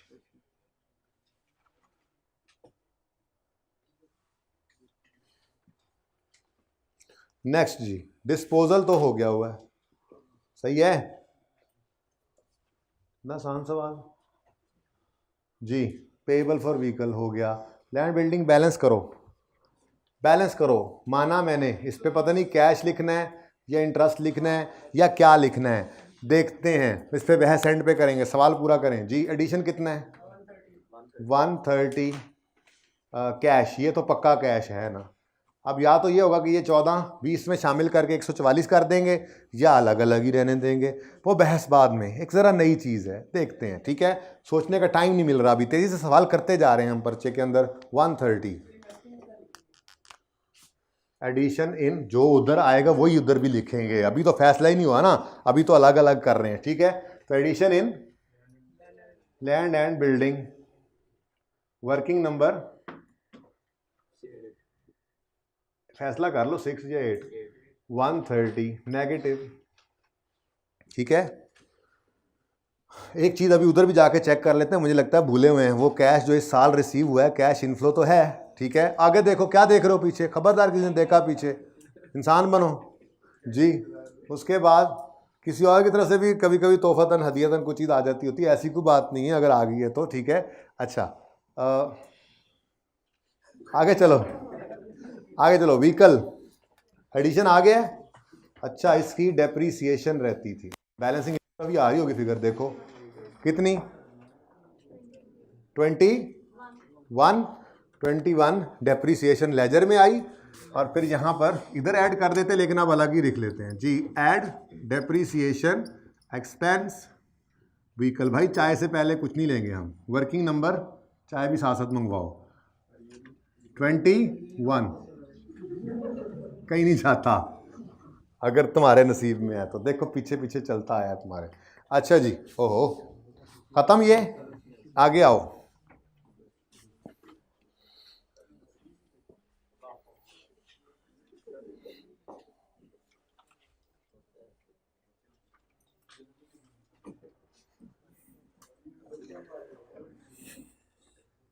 अच्छा जी, कोई लेजर रहता है? हाँ, ये रहता है बेटा। एक इसमें एडिशनल चीज़ आया करेगी। हम जितने सवाल करके आए उसमें रिसीवेबल फॉर पीपी इस साल अरोज होता था, तो कैश आता नहीं था। लेकिन ये इस साल ख़त्म हो रहा है, तो कैश तो रिसीव हुआ है। अब जैसे हमारे साल में जब रिसीवेबल क्रिएट होता था, ओपनिंग में होता था, क्लोजिंग में होता था, तो इस लेजर में से कोई एडिशन की फिगर, कोई कैश की फिगर नहीं निकलती थी। तो जिस साल में ये रिसीवेबल बना होगा पिछले साल में, यानी उस साल में कोई कैश इनफ्लो वहाँ पे शो नहीं हुआ होगा। इस साल में ये कैश आ गया। ये मैं कह भी रहा था ना कि ये छोड़ा है, चलो अब एंड पे देखते हैं, ठीक है। तो ये कैश इनफ्लो तो है, ये कैश इनफ्लो यहाँ पर शो भी करना है। तो कैश रिसीव्ड, या यूँ लिख लो, sale proceeds of previous year. Receive तो इस साल में हुई है ना, ठीक है जी। कितनी? 6 की ये इनफ्लो, ठीक है। अब ज़रा चेक कीजिए, खुद कीजिए, और फिर 2 मिनट बाद अगली बात करते हैं। हाँ ना, बैलेंस करना है ना। सवाल तो खत्म हो गया, पता नहीं कोई रह नहीं गया। ये देखो एंड हो गया। ये तो ऐसे ही बनाया था, ये तो वैसे ही बनाया था यार। चाय में कितनी देर है यार? यार चाय लेने जा रहे हो? मुझे पता है तुम देखने जा रहे हो क्या आया हुआ है पीछे। स्मेल और फ्रेगनेंस दो डिफरेंट चीजें होती हैं, प्लीज।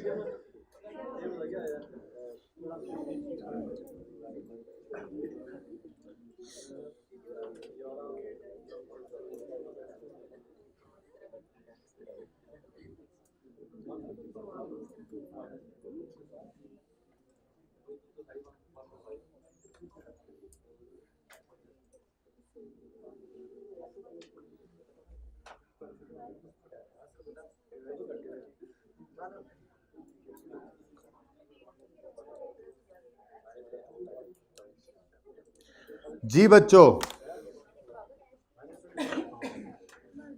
टोटलिंग करवाएं, टोटलिंग ना 14 रुपए ही होंगे, बस 14 रुपए ही फर्क है, वो बाद में समझाना तो वही है, ठीक है। अब चलो शुरू करते हैं जरा टोटलिंग। सारा टोटल किया, बहुत नीचे है, थोड़ा सा ऊपर लिख दो। 2 पॉजिटिव नेगेटिव, ए पॉजिटिव आ गया, उसके बाद 152 नेगेटिव, यहां पे 12 का मसला है, ठीक है। उसके बाद ये टोटल 125। अब भाई 1 मिनट दे दो बस, बैलेंस होने लगा सवाल जी। हाँ नेगेटिव, इसमें ऐड करो 111 तो 80, दोनों का डिफरेंस। ओ अब फौरन दिमाग गया, 14 की फिगर तो यही है, वो क्वेश्चन मार्क, सॉरी मैंने ग्रीन से लगाया, आपको नजर नहीं आ रहा, ब्लू से, सॉरी। अब बड़ी तसल्ली से, इत्मीनान से आपने जवाब देना है। मुझे बताओ, क्या ये यहां लिखना गलत है? ये लिखना बिल्कुल सही है, लेकिन जो सबसे अहम बात ये कर रहा हूं इस वक्त, नई चीज थी, बाकी सारा सवाल तो हो गया मैनेज, एक नई चीज वर्किंग प्रोसेस थी, कितना टाइम लगा उस पर, ठीक है। अब थोड़ी सी बात है, ये चाय ठंडी हो रही है आप लोगों की, मुझे कोई मसला नहीं, करो बात करो, मैंने सवाल कराए बगैर नहीं देनी चाहे जी। ये 14 यहां लिखना सही है कि गलत? ये बोरिंग कॉस्ट में पढ़ के ही तो यही आए थे कि जो 14 रुपए एसेट में कैपिटलाइज करने हैं उसकी एंट्री होनी चाहिए एसेट डेबिट कैश क्रेडिट या पेएबल क्रेडिट। अब पेएबल नहीं है, कैश है, ठीक है। यहां पे तो ये 14 का आना ठीक है, लेकिन जो चीज हम भूल गए वो ये कि इसका कैश भी तो इन्वेस्टिंग एक्टिविटीज के अंदर आउटफ्लो के तौर पे शो होना था। आप कहोगे सर इन इंटरेस्ट इन्वेस्टिंग में, भाई ये वो इंटरेस्ट है ही नहीं जो ऑपरेटिंग के एंड पे माइनस होता है, ये वो इंटरेस्ट है जो एसेट की कॉस्ट का पार्ट बना है। यूं समझो जैसे एसेट खरीदा है, अगर ये यहां पर ना पड़ता तो ये एक्सपेंस होता, तो ये यहां से माइनस भी होता। इसका मतलब दो ऑप्शंस हैं, या तो इसकी एंट्री ना करो, ये 144 आ जाएगा, या कॉन्सेप्चुअली बात काबू करके चलनी है तो फिर ये 14 भी लिखो, ये 130 भी लिखो, ये 130 का कैश आउटफ्लो भी लिखो, और यूं लिखो इंटरेस्ट पेड, नहीं ठहरो, कैपिटलाइज्ड इंटरेस्ट, यूं लिखो कैपिटलाइज्ड इंटरेस्ट पेड, ठीक है। कितना? 14, ये भी आउटफ्लो है, और ये बन गया, बताओ। ओहो ये क्यों मिटा दिया मैंने जी, कितना? 1 करो टोटल करो, 166 नेगेटिव, इसमें ये दिस एंड दिस, टोटल कितना बना? 38 नेगेटिव, इसमें 111 ऐड करो, हैं? पक्की बात है, देख लो, ठीक है। तो बहरहाल एक नई चीज थी, पर्चे में जुगाड़ लगा के भी चल सकता था काम, जब सारा सवाल सही हो जाना था तो हमने कहना था यार ये 14 में तो कितने करना है, कर दो, ठीक है, जरा पॉज कर दो। अच्छा जी, दूसरा सवाल जो इससे पिछले टेस्ट में था, असल में ये भी रीसेंट अटेम्प्ट का ही सवाल था, आपको मैंने जैसे बताया था और इसको डिस्कस भी किया था, ठीक है। अच्छा वैसे रीसेंट अटेम्प्ट को चेक तो करें, इसमें से कौन कौन से सवाल हमने डिस्कस कर लिए हुए हैं। वैसे ज़रा दिल कर रहा है, ज़रा चाय पीते पीते टाइम पास करें, ऑनलाइन घर पे बैठे हो, यूट्यूब वाले कह रहे हैं जान छड़ यार, बस कर यार, चुप कर यार। ये फ्रेमवर्क एंड पे पढ़ना है, तभी जाकर इसको डिस्कस करेंगे। ये क्वेश्चन हम 2 अलग अलग टेस्ट्स के अंदर डालकर चेक कर चुके हैं, 0 लिमिटेड और 1 लिमिटेड जो था, इसको अनियन लिमिटेड और इस तरह से करके मैंने टेस्ट किया हुआ, ये हम डिस्कस कर चुके हैं। क्वेश्चन 3 ये इंशाल्लाह करेंगे अब, शायद मैं आपको कल होमवर्क में कल तो खैर इतवार है, परसों होमवर्क में दे सकूं ये, ठीक है। During the review of accounting records of financial statements for the year tally हो गया है, ये करेक्शन वाला सवाल था। उसके बाद ज़रमोने हो गया, एम्पेयरमेंट वाला सवाल है, किया हुआ है। MCQs भी 2-3 बीच में हो गए हैं, बाकी कंप्लीटनेस इंश्योर कर लेंगे इसकी भी जो रह गए हैं, ठीक है। ये आज हो गया क्विकन। पीच ट्री अभी करवाने लगा हूँ। ग्नू कैश सुना सुना लग रहा है। गाजी है, ये भी हो गया है। यानी कि अब रह गया है सिर्फ ये पीच ट्री पहला, क्योंकि वो फ्रेमवर्क अभी हमने पढ़ा नहीं है। वो यार रेशो आई ही नहीं थी। ओ, यानी कि इस बार रेशो आखिर में जो छोड़ के घर जाएगा वो कम से कम भी 15-20 नंबर का सवाल गंवाएगा। इजी नहीं लेना इस दवा। ओ सर आपने एंड पे क्यों रखा, पहले क्यों नहीं बताया? इसलिए कि आप लोग घर ना जा सकें। मैंने बताया रेशो मैंने 1.5 दिन में पढ़ा देनी है, लेकिन वो रेशो सिर्फ पढ़ के आप पासिंग मार्क्स नहीं ले सकते। सीधी बात है। अगर 18 नंबर का सवाल है और उसमें उसने इंटरप्रिटेशन मांगी है तो आपको उस 18 में से 5-6 नंबर भी नहीं मिल पाने, लेकिन हम उसको बढ़ाएंगे ताकि प्रैक्टिस का टाइम ज़्यादा हो। तो एंड तक चाहे 31 को क्लास ख़त्म हो, यकम को हो, 2 को हो, 3 को हो, 4 से पहले ही ख़त्म करनी है। मैंने पहले ही कह दिया था, शायद 31 पे ही हो जाए, मुझे इससे कोई सरोकार नहीं। जब तक काम पूरा नहीं होगा मैंने नहीं जाने देना, लेकिन उससे देर में नहीं कर सकता। 3 से देर मेरा कोई प्लान नहीं है। ओके, तो हर रोज़ हम सिर्फ आधा घंटा से 40 मिनट ये हम रेशो की प्रैक्टिस करेंगे। जो सवाल आप लिख के आएंगे मैं आपको फिर लिखवाऊंगा, करवाऊंगा। ऐसे 10 दिन पे जब ये जाएगा ना तो तब थोड़ा सा समझ में आती है, बात काबू में आती है। वरना मैं सच्ची बता रहा हूँ 3 से 4 दिन में टॉपिक ख़त्म हो जाता है। वो कम प्रैक्टिस की वजह से बच्चे पर्चे के अंदर फिर इसको फेलियर की तरफ ये टॉपिक उनको ले जाता है। बच्चे प्रैक्टिस नहीं कर पाते। तो मैं खुद करवा के प्रैक्टिस भेजूँगा, क्योंकि बहुत एक्सपेक्टेड है इस दफ़ा रेशो का आना। ठीक है, तो जिस दिन मैं कहूँगा जाओ उस दिन जाना, क्योंकि वैसे भी मैंने सारे काम साथ साथ जो छोड़े हुए हैं वो करने हैं। तो कोई एक दिन भी पहले जाएगा तो अपनी ज़िम्मेदारी पे जाएगा, इंतज़ामिया ज़िम्मेदार ना होगी। Peach Tree Limited was incorporated on यकम जुलाई 2020। Calculate basic and diluted EPS for the year ended 30 June 21। अच्छा, दिल तो कर रहा था, मैं तैयारी करके आया था वैसे आज जो डाइल्यूटेड का नोट बनाना है, लेकिन बच्चों की कमी को देखते हुए मैं उसको इस एक्स्ट्रा क्लास में नहीं करवा पा रहा। बहुत से बच्चे टेस्ट की वजह से नहीं आ सके। ठीक है, तो वो नोट इंशाल्लाह मैं नॉर्मल क्लास में जब जैसे ही रेशो शुरू होनी है हमारा सारा पुराना काम साथ शुरू हो जाना है। सिर्फ पहले 1.5 दिन हम सिर्फ रेशोस करेंगे और फिर आगे हर रोज़ कुछ ना कुछ साथ किया करेंगे। ठीक है, यानी 2 दिन पहले कर लो। 21 और 22 की ईपीएस निकालनी है। अब थोड़ी देर के लिए ज़रा 22 को छपा दें। Details of shares and bonds issued by PTL since incorporation was as follows. यकम जुलाई 20। अच्छा, ये अच्छा होता है अगर आप साल को इस तरह से बना लें।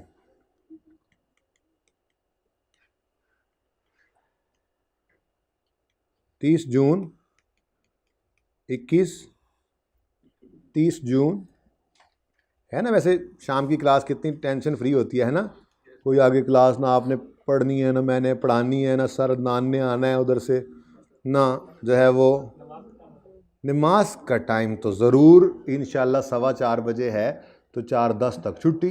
ठीक है, हाँ अगर ज़्यादा लेट हो गया तो अपनी जमात का ऑप्शन तो है ही, लेकिन पहली प्रायोरिटी की कोशिश कर लेता है बंदा वो। बाकी अगर नहीं हुआ तो खैर है, ये भी तो अल्लाह ने मेरे ऊपर ज़िम्मेदारी लगाई ही हुई है। तो अच्छा जी, ये दोनों साल्स हैं हमारे रेलेवेंट। ऑन यकम जुलाई, ये पहले साल के अंदर आना है। 50 मिलियन ऑर्डिनरी शेयर्स वर इशूड। चुप कर जाओ ना। ऑन यकम जुलाई रिडीमेबल प्रेफरेंस शेयर्स जो कि कन्वर्टेबल भी हैं वो भी इशूड। ये साल के पहले दिन ही इशू हो गए, तो ये दोनों तो मेरे पहले साल में आने हैं।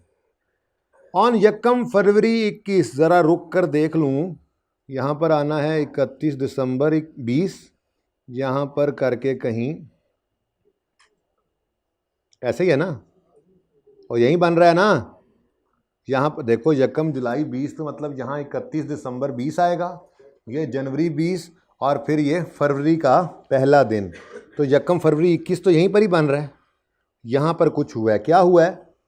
Further 20 million shares having par value were issued. ये भी मेरे इसी पहले साल में आना है, मैं ये बताना चाह रहा था। ठीक है, और ये समझ आता है। ये पॉइंट नंबर 3। 1 और 2 पहले ही दिन इशू हो गए थे, एक ऑर्डिनरी था, दूसरा प्रेफरेंस शेयर वाला रिडीमेबल कैपिटल था, ठीक है, छोड़ दो यार, खाना चल रहा है, अच्छा खाओ खाओ, मैंने कहा शायद लड़ाई चल रही है। और यहाँ पर नंबर 3 एडजस्टमेंट वाले शेयर्स भी इशू हो गए। अगर इस बात पे कोई अभी तक आपको क्लैरिटी नहीं आ रही है तो प्लीज़ ये मुझसे पूछ लें, प्लीज़ पूछें। ये क्लैरिटी है ना, पॉइंट जो मैंने लिखे यहाँ पे इन्होंने आना है। 4 ऑन 1 अक्टूबर 21, जून गुजरा, फिर आगे जुलाई आया, फिर अगस्त आया, फिर सितंबर आया, और फिर इधर, ओ ये तो अगली बहुत अगली बात है। ऐसा ही है, यहाँ पे कहीं पे पॉइंट नंबर 4 हिट हो रहा है, तो ये तो साल ही मैंने बाद के लिए रख लिया है।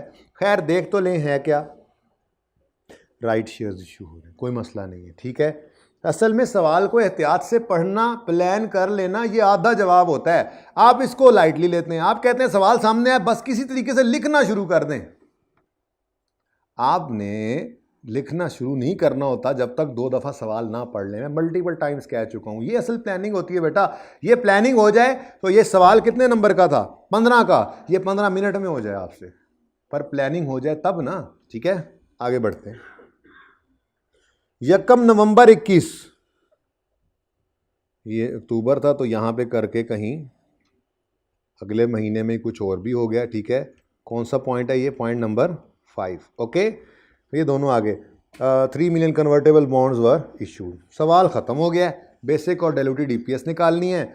अब आसानी हमने ये कर ली कि पॉइंट नंबर 4 और 5 को तो फ़िलहाल पहला पार्ट करते हुए हमने 2021 वाला साल करते हुए हमने देखना ही नहीं, ठीक है। पहले 3 पॉइंट हैं, सिंपल सा क्वेश्चन है, ज़्यादा सारे नंबर हैं, ठीक है। तो शुरू करते हैं जी। सबसे पहले चाय पीऊँगा मैं, सुकून से गाजू शानदार बन गया।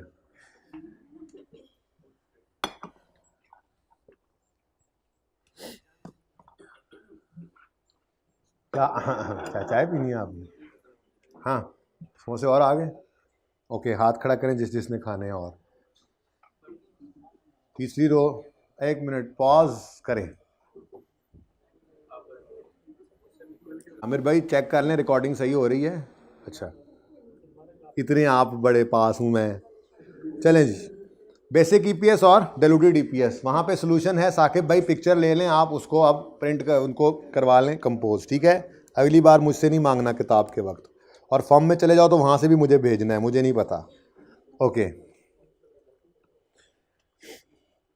जी। अब बेसिक ईपीएस निकालते हैं। सबसे पहले तो बेसिक ईपीएस 2021 का मतलब 30 जून 21 होगा, ओके। 2021 का मतलब है 20-21, और 22 का मतलब है 21-22, पता है ना। ये ना ऐसे ही यार ऊपर वाला परेशान कर रहा है, इसका कोई काम भी कोई नहीं है, इधर रश पड़ा हुआ है। वो जो बना के मिटाया था, और इसको भी ऊपर ले जाएं। अब भाईजान आप ऊपर जाएं, आपका सवाल ऊपर पड़ा हुआ है, पता नहीं आप कहाँ से आ गए। चलें चलें ऊपर, शाबाश, ऐसी रश लगाया आपने इधर। हाँ, अब ये हमारा सर्कुलर डला गया सवाल, है ना। बेसिक ईपीएस निकालनी है। नेट प्रॉफिट तो 210 लिख लो। अगर कोई रिडीमेबल प्रेफरेंस शेयर्स हुए तो उसको इग्नोर करेंगे, अगर कोई इररिडीमेबल हुए तो उसके डिविडेंड को यहाँ से माइनस करेंगे, ठीक हो गया। उसके बाद डिनोमिनेटर में हमने लेने होते हैं weighted average number of shares, ये रिक्वायरमेंट है। तो रिक्वायरमेंट उसने सीधी सीधी लिखी हुई थी, तो इसलिए मैं वर्किंग वन यहाँ से शुरू कर सकता हूँ। लेकिन मैं बेसिक ईपीएस के साथ ही 2020 वाली बेसिक ईपीएस के साथ ही 2021 की बेसिक ईपीएस के साथ ही 2022 की जगह बनाकर छोड़ देता हूँ और आगे से वर्किंग शुरू कर देता हूँ, ठीक है बच्चों। डाइल्यूटेड के साथ भी ऐसे ही करेंगे, एक निकाल के उसके साथ ही जगह उसकी भी रख लेंगे, ठीक है। चलो जी, अब शुरू करते हैं काम। लो बच्चों, ये मैंने तस्वीर बनाई थी, इसमें मैंने कहा था पहले तीनों पॉइंट्स हमारे पहले साल से रिलेट करते हैं। अब 3 पॉइंट्स को जाके तसल्ली से देख लेते हैं क्या क्या हुआ किस किस दिन। 1 जुलाई, इतने गुस्से वाला ये तो असल में इसको कम ही कर दूं, आज 2-3 बार ये आया थोड़ा और गुस्सा कम करो भाई। ऑन यकम जुलाई 20 50 million ordinary shares, number of shares ही गिवन है और ऑर्डिनरी वाले हैं, having par value of 10 were issued at ₹14 for cash at market price. सवाल खामोश है तो इसको क्या डिस्काउंटेड प्राइस समझेंगे?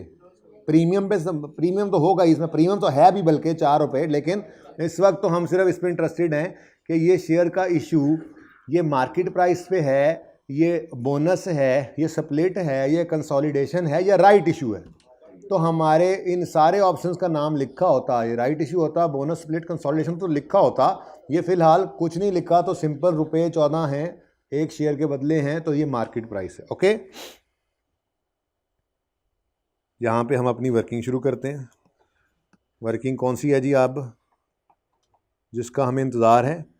वेटेड एवरेज, हाँ बस ठीक है, एंड पे लिख लेंगे date, description, number of shares, description में कोई इतनी लंबी चलो खैर गुजारा कर लें, फिर नंबर ऑफ शेयर्स, उसके बाद फ्रैक्चर,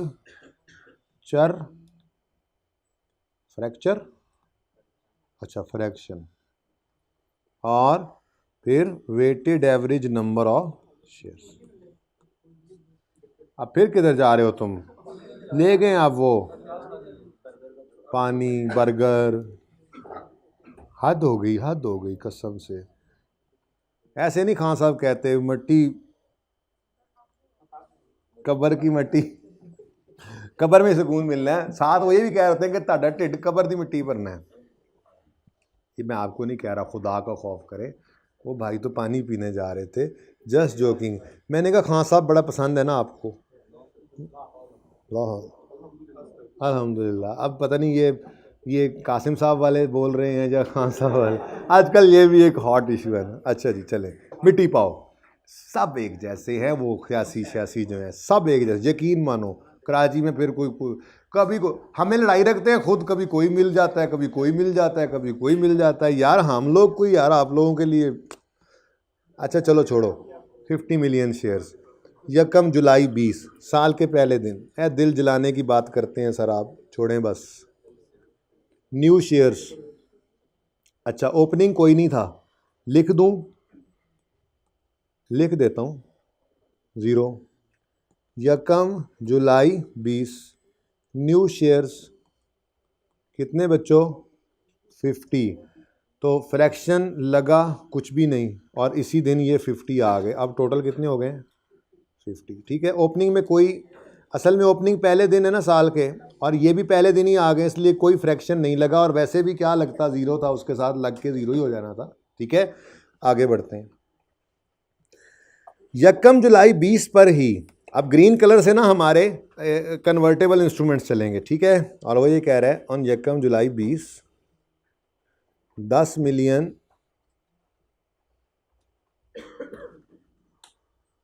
तुम्हें कह रहा हूँ, तुमसे पीछे अब कोई नहीं बैठा आज। मैं जब इधर देखता हूँ तुम उधर देखने लग जाते हो उसकी तरफ, छोड़ देना यार, थैंक यू। 10 मिलियन, अब छुट्टी ना करीब होती तो मुझे गुस्सा आया होना था तुम पे, छुट्टी है ना थोड़ी देर में। 10 मिलियन 10%, कल संडे भी है यार, अपनी जमात का सोचा जा सकता है, 4:30 बजे कर लें। 10 मिलियन 12%, मैं बस 1 साल करा के छोड़ देता हूँ, अगला कर लेना। ठीक है, अच्छा यहीं से पूरा होते हुए 5 मिनट लगेंगे, जितना हो गया बस। ठीक है, नमाज पढ़ेंगे मस्जिद जाके। 10 मिलियन 12% रिडीमेबल प्रेफरेंस शेयर्स, ये 10 मिलियन रुपीस है या नंबर ऑफ शेयर्स हैं? नंबर ऑफ शेयर्स हैं, नंबर ऑफ शेयर्स है, क्वांटिटी है। ये क्या है? जैसे ये 50 मिलियन ऑर्डिनरी शेयर्स थे, ये क्या थी जी? क्वांटिटी। ये भी क्या है? क्वांटिटी। ठीक है, सब खा गए। अच्छा, आप समोसे ढूंढने आए हैं अब्दुल्ला? नहीं मिलेंगे, नहीं मिलेंगे, याजूज माजूज है यहाँ पे। अच्छा बच्चों, ये क्वांटिटी ही है। आगे उसने 12% कहा, ओहो अच्छा ये तो रिडीमेबल प्रेफरेंस शेयर्स हैं, यानी ये ऑर्डिनरी शेयर्स नहीं है। बेसिक ईपीएस की कैलकुलेशन में इन्होंने नहीं आना, ये तो पता लग गया। ग्रीन पहले इसीलिए लगाया हुआ था पार वैल्यू इनकी 50 है, ठीक है जी। ऊपर वालों की पार वैल्यू ऑर्डिनरी की 10 थी, इनकी पार वैल्यू 50 है, और ये कन्वर्टेबल भी हैं, ठीक है। इशू उसने कर दिया 64 पे, अल्लाह माफ़ करे, लेकिन हमें इससे कोई लेना देना नहीं होता। हमने तो, मैंने आपको कहा था, सिर्फ याद रखना है इफेक्टिव वाली बात, ठीक है। तो शुक्र करो इंटरेस्ट रेट उसने चेंज भी नहीं किया, ना ही आपके लेवल पे वो चेंज करना बनता था। ओके चले, each preference share is convertible into 3, अच्छा जी ठीक है, डायलिबिलिटी के वक्त देखेंगे। ऑन यकम फरवरी एक further 20 ordinary, ordinary yellow yellow yellow highlighter, यकम फरवरी 21 पे further 20 million ordinary shares. Again उसने क्या दे दिया, क्वांटिटी। आपको परेशान नहीं किया सवाल में, क्वांटिटी पे क्वांटिटी, क्वांटिटी पे क्वांटिटी दिए जा रहा है, ठीक है। हैविंग पार वैल्यू ऑफ 10, ये तो फेस वैल्यू होनी 10 थी, पर issued at prevailing market price of 14, ये भी मार्केट इशू है, ठीक है। तो आ जाओ जी यकम फरवरी 21 पे, यकम फरवरी 21, जैसे ही ये लिखा फ़ौरन 50 ने बुला लिया हमें, उसने कहा ज़रा मुझे फ्रैक्शन लगा दो। हमने कहा अच्छा अभी लगा देते हैं, ज़ोर का या आहिस्ता से? हमने कहा बस आहिस्ता से। ने जुलाई, अगस्त, सितंबर, अक्टूबर, नवंबर, दिसंबर, जनवरी, कितने महीने? 7, 7/12। अब जी यार राइट इशू के भी नंबर ऑफ शेयर्स दे रहा है यार, कितना अच्छा बच्चा है यार ये एग्जामिनर भी हमारा। 20 मिलियन ऑर्डिनरी शेयर्स, बताएं जी न्यू शेयर्स। पता नहीं फिर इस सवाल में मुश्किल क्या था। कुछ बच्चे ना इसको कही जा रहे थे पिछले दफा पढ़ने वाले, सर डिस्क्लोजर उन्होंने मांग लिया। अल्लाह के बंदो, उसने कहा है compute basic and diluted EPS to be disclosed, ये नहीं कहा कि डिस्क्लोज करो। जी 20 टोटल कितना हो गया? 70। उसके बाद जी अगले तो दोनों अगले साल के हैं, तो इसका मतलब बस 5/12 कर लो जी। कोई राइट इशू तो नहीं हुआ? नहीं, वही अगले साल तो राइट इशू भी है, तो हमें थोड़ा सा इसको नीचे खींचना पड़ेगा। पता है क्यों खींचना पड़ेगा? क्योंकि हमें 2021 की ईपीएस को रीस्टेट करना पड़ेगा, है ना? याद है ये बातें सारी? भूल तो नहीं गए हैं? ज़रा जगह बच गई है, ज़रा नेड़े कर लिए जी। बोलो बेटा। 50 × 7/12 6 18 167 मीन्स 18, ओके। और मिलियन में चल रहा है ना काम जी। महज एक हसीन इत्तफाक जी। टोटल यार उत्ते जेडे 2 लिखे ने वो दस दो। 3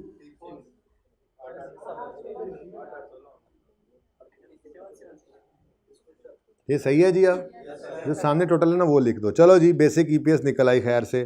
कोई इररिडीमेबल प्रेफरेंस डिविडेंड कोई नहीं था, और शेयर्स आ गए 58.36 मिलियन, और ईपीएस आ गई हमारी बेसिक 3.5 एग्जैक्ट है। हाँ बोलो तो 3 अभी ये ना 3.6 ही कर लो यार, 3.6 पर शेयर जी। अच्छा तो उसमें कर लेंगे यार, अल्लाह करेगा इतना फ़र्क नहीं होगा, दूर दूर ही रहेंगे। अच्छा अब देखो बच्चों, जैसे ही हमने अगले साल का सोचना है, काम टाइम ख़त्म हो गया ना असल में, जैसे ही हमने अगले साल का सोचना है, हमें फिर इस वर्किंग की ज़रूरत पड़नी है, ठीक है। जब इस वर्किंग की ज़रूरत पड़नी है, यानी कि ये जो हमने वेटेड एवरेज वाली वर्किंग करनी है, तो हमारे पास ओपनिंग पहले ही पड़ा होगा, वहीं से शुरू करके आगे। अगले साल में सिर्फ एक राइट इशू है, लेकिन मैं पहले डाइल्यूटेड निकालना चाह रहा हूँ जल्दी जल्दी, ठीक है। चलो अच्छा जी, अब यहाँ पे करके थोड़ी सी जगह पर वर्किंग 2 भी हो जानी है, लेकिन मैं कहता हूँ कि आप ना यहाँ पे करके डाइल्यूटेड ईपीएस निकाल लेते हैं हम, ठीक है जी बच्चों। अब डाइल्यूटेड ईपीएस के लिए पहला काम हमें क्या करना पड़ेगा? पहला काम हमें रैंकिंग करनी पड़ती है, लेकिन खैर से अल्लाह भला करे, अल्लाह भला करे, सवाल बनाने वाले का उसने ओहो किधर लगा दिया जी, उसने सिर्फ एक ही इंस्ट्रूमेंट दिया है पहले साल में, तो फिर यही फर्स्ट, यही सेकंड, यही थर्ड, ठीक है, सारे नंबर इसी के, अकेला जो है एक है पर नेक है। तो डाइल्यूटेड ईपीएस के लिए हम फिर इधर देखो प्लीज़ बेटा, क्या हुआ समझ नहीं आ रही, समझ नहीं, टाइम हो गया, जिस जिसका भाई अल्लाह उसकी आगे मंजिलें आसान करे, दरवाज़ा पता है उसको। डाइल्यूटेड ईपीएस सुनो सुनो, अच्छा बंदा था है ना। पहले तो हम बेसिक ईपीएस लिखा करते हैं, भाई 1 मिनट दे दो यार। अच्छा, न्यूमरेटर, डिनोमिनेटर, भाई पता है ना मैं इंक्रीमेंटल ईपीएस वाला काम क्यों नहीं कर रहा। उसमें आपको पता है हम लेते थे change in numerator, change in denominator, incremental EPS, फिर रैंकिंग, यहाँ पे आके तो फिर वही चेंजेस को ही लिखना होता था ना, ठीक है। तो न्यूमरेटर डिवाइड बाय डिनोमिनेटर, ये आ जाएगी हमारी ईपीएस। तो सबसे पहले तो हमने ये जो निकाली हुई है यही लिख लो, 210 न्यूमरेटर में और 58.36 डिनोमिनेटर में, बताओ 3.6, ओके। अब इसमें हमने ऐड करना है कुछ, ठीक है, वो ऐड करने वाली चीज़ एक ही है आज, नंबर 1 नहीं, एक ही है, उसका नाम क्या है जी, रिडीमेबल प्रेफरेंस शेयर्स, ठीक है। जब वो ऐड हो जाएंगे तो न्यूमरेटर बढ़ जाएगा और फिर दोबारा से हम ईपीएस निकालेंगे यहाँ पे। अच्छा, अब प्रेफरेंस शेयर्स में 12% के हिसाब से इंटरेस्ट ने सेव होना है, ठीक है। टोटल लोन 10 मिलियन नहीं है, लोन 10 मिलियन तो इंस्ट्रूमेंट्स इशू किए हैं और हर एक के बदले में 64 रुपये लिए हैं, पर 64 रुपये से भी हमें सरोकार नहीं है, समझाया था आपको, face value face rate, face value face rate, okay. वैसे अंदर खाते बात तो यही है कि इफेक्टिव रेट ऑफ इंटरेस्ट होता है, उस पे इंटरेस्ट इनकम एक्सपेंस रिकॉर्ड होता है और फिर कूपन रेट पे होता है, लेकिन ये FAR2 का फाइनेंशियल इंस्ट्रूमेंट है। आप इतनी लंबी सोच ना सोचें, बस इतना याद रखें आपके लेवल पर face rate face value, face rate face value. अब मुझे बताओ फेस वैल्यू कितनी है, 50 ईच, और यही है पार वैल्यू। और कितने इशू किए हैं जी डिबेंचर्स, प्रेफरेंस शेयर 10 मिलियन, तो 10 मिलियन डिबेंचर्स हैं इंटू ₹50 ईच, तो टोटल रुपीस कितने बने, इस पर लगाओ 12%, तो क्या आया जी 60, ये 60, हाँ जो भी है, मिलियन में सारा सवाल चल रहा है, ये ₹60 को नेट ऑफ टैक्स कर लूं क्या, ये प्रेफरेंस शेयर्स हैं। सवाल कहेगा तो करेंगे, बाय डिफॉल्ट नहीं होते, इसलिए बाय डिफॉल्ट इनको तो न्यूमरेटर में 60 ही ऐड कर दो, ठीक हो गया। डिनोमिनेटर वाज वेरी आसान, वेरी आसान। डिनोमिनेटर में कहता था हर preference share is convertible into 3 ordinary shares, लेकिन 5 साल बाद ही होता है वो, कौन सा अभी हो रहा होता है, अभी होता तो फिर क्या होता। तो 50 हैं, हर एक प्रेफरेंस शेयर 3 ऑर्डिनरी शेयर में बदलेगा तो 150, 10 मिलियन, सॉरी 10 मिलियन है और हर शेयर 3 में बदलेगा तो 30 मिलियन शेयर्स बनेंगे। डिनोमिनेटर 30 मिलियन, अब टोटल करो 270, 80, 8.36 और बताओ 0.5 डाइल्यूट हुई है, इससे आगे है ही कुछ नहीं, तो ये हमारी डाइल्यूटेड ईपीएस आ गई, ठीक है। इसी तरह से बच्चों अगले साल को ट्राई कर लोगे, अगले साल में क्या होना है, एक नई चीज़ ने आ जाना है बस, ठीक है। लेकिन अगले साल में एक थोड़ा सा मसला था, सिर्फ ये जाते जाते आखिरी बात सुनते जाओ, दोनों इकट्ठे चलते हैं, दोनों ने मस्जिद जाना है। इधर देखो दे सिर्फ एक बात, जो अगले साल है ना, ये राइट इशू तो ये तो जाएगा बेसिक ही कैलकुलेशन में जाएगा, ठीक है ना। और ये जो कन्वर्टेबल बॉन्ड्स इशू हुए हैं ना, इनके अंदर मुसीबत मारों के अंदर मसला ये था, ये पूरे साल नहीं थे हमारे पास। तो जब भी न्यूमरेटर और डिनोमिनेटर लेना तो जुलाई, अगस्त, सितंबर, अक्टूबर, ये 4 महीने नहीं थे, तो 8/12 करना है। न्यूमरेटर को भी 8/12 करना, डाइल्यूटेड ईपीएस निकालते हुए न्यूमरेटर को भी 8/12 करना, डिनोमिनेटर को भी 8/12 करना। बाकी सवाल आपको कुछ नहीं कह सकता, इंशाल्लाह सवाल आपसे मार खाएगा, ना कि आप सवाल से। जिंदगी रही तो मंडे को होगी मुलाकात। अल्लाह हाफिज।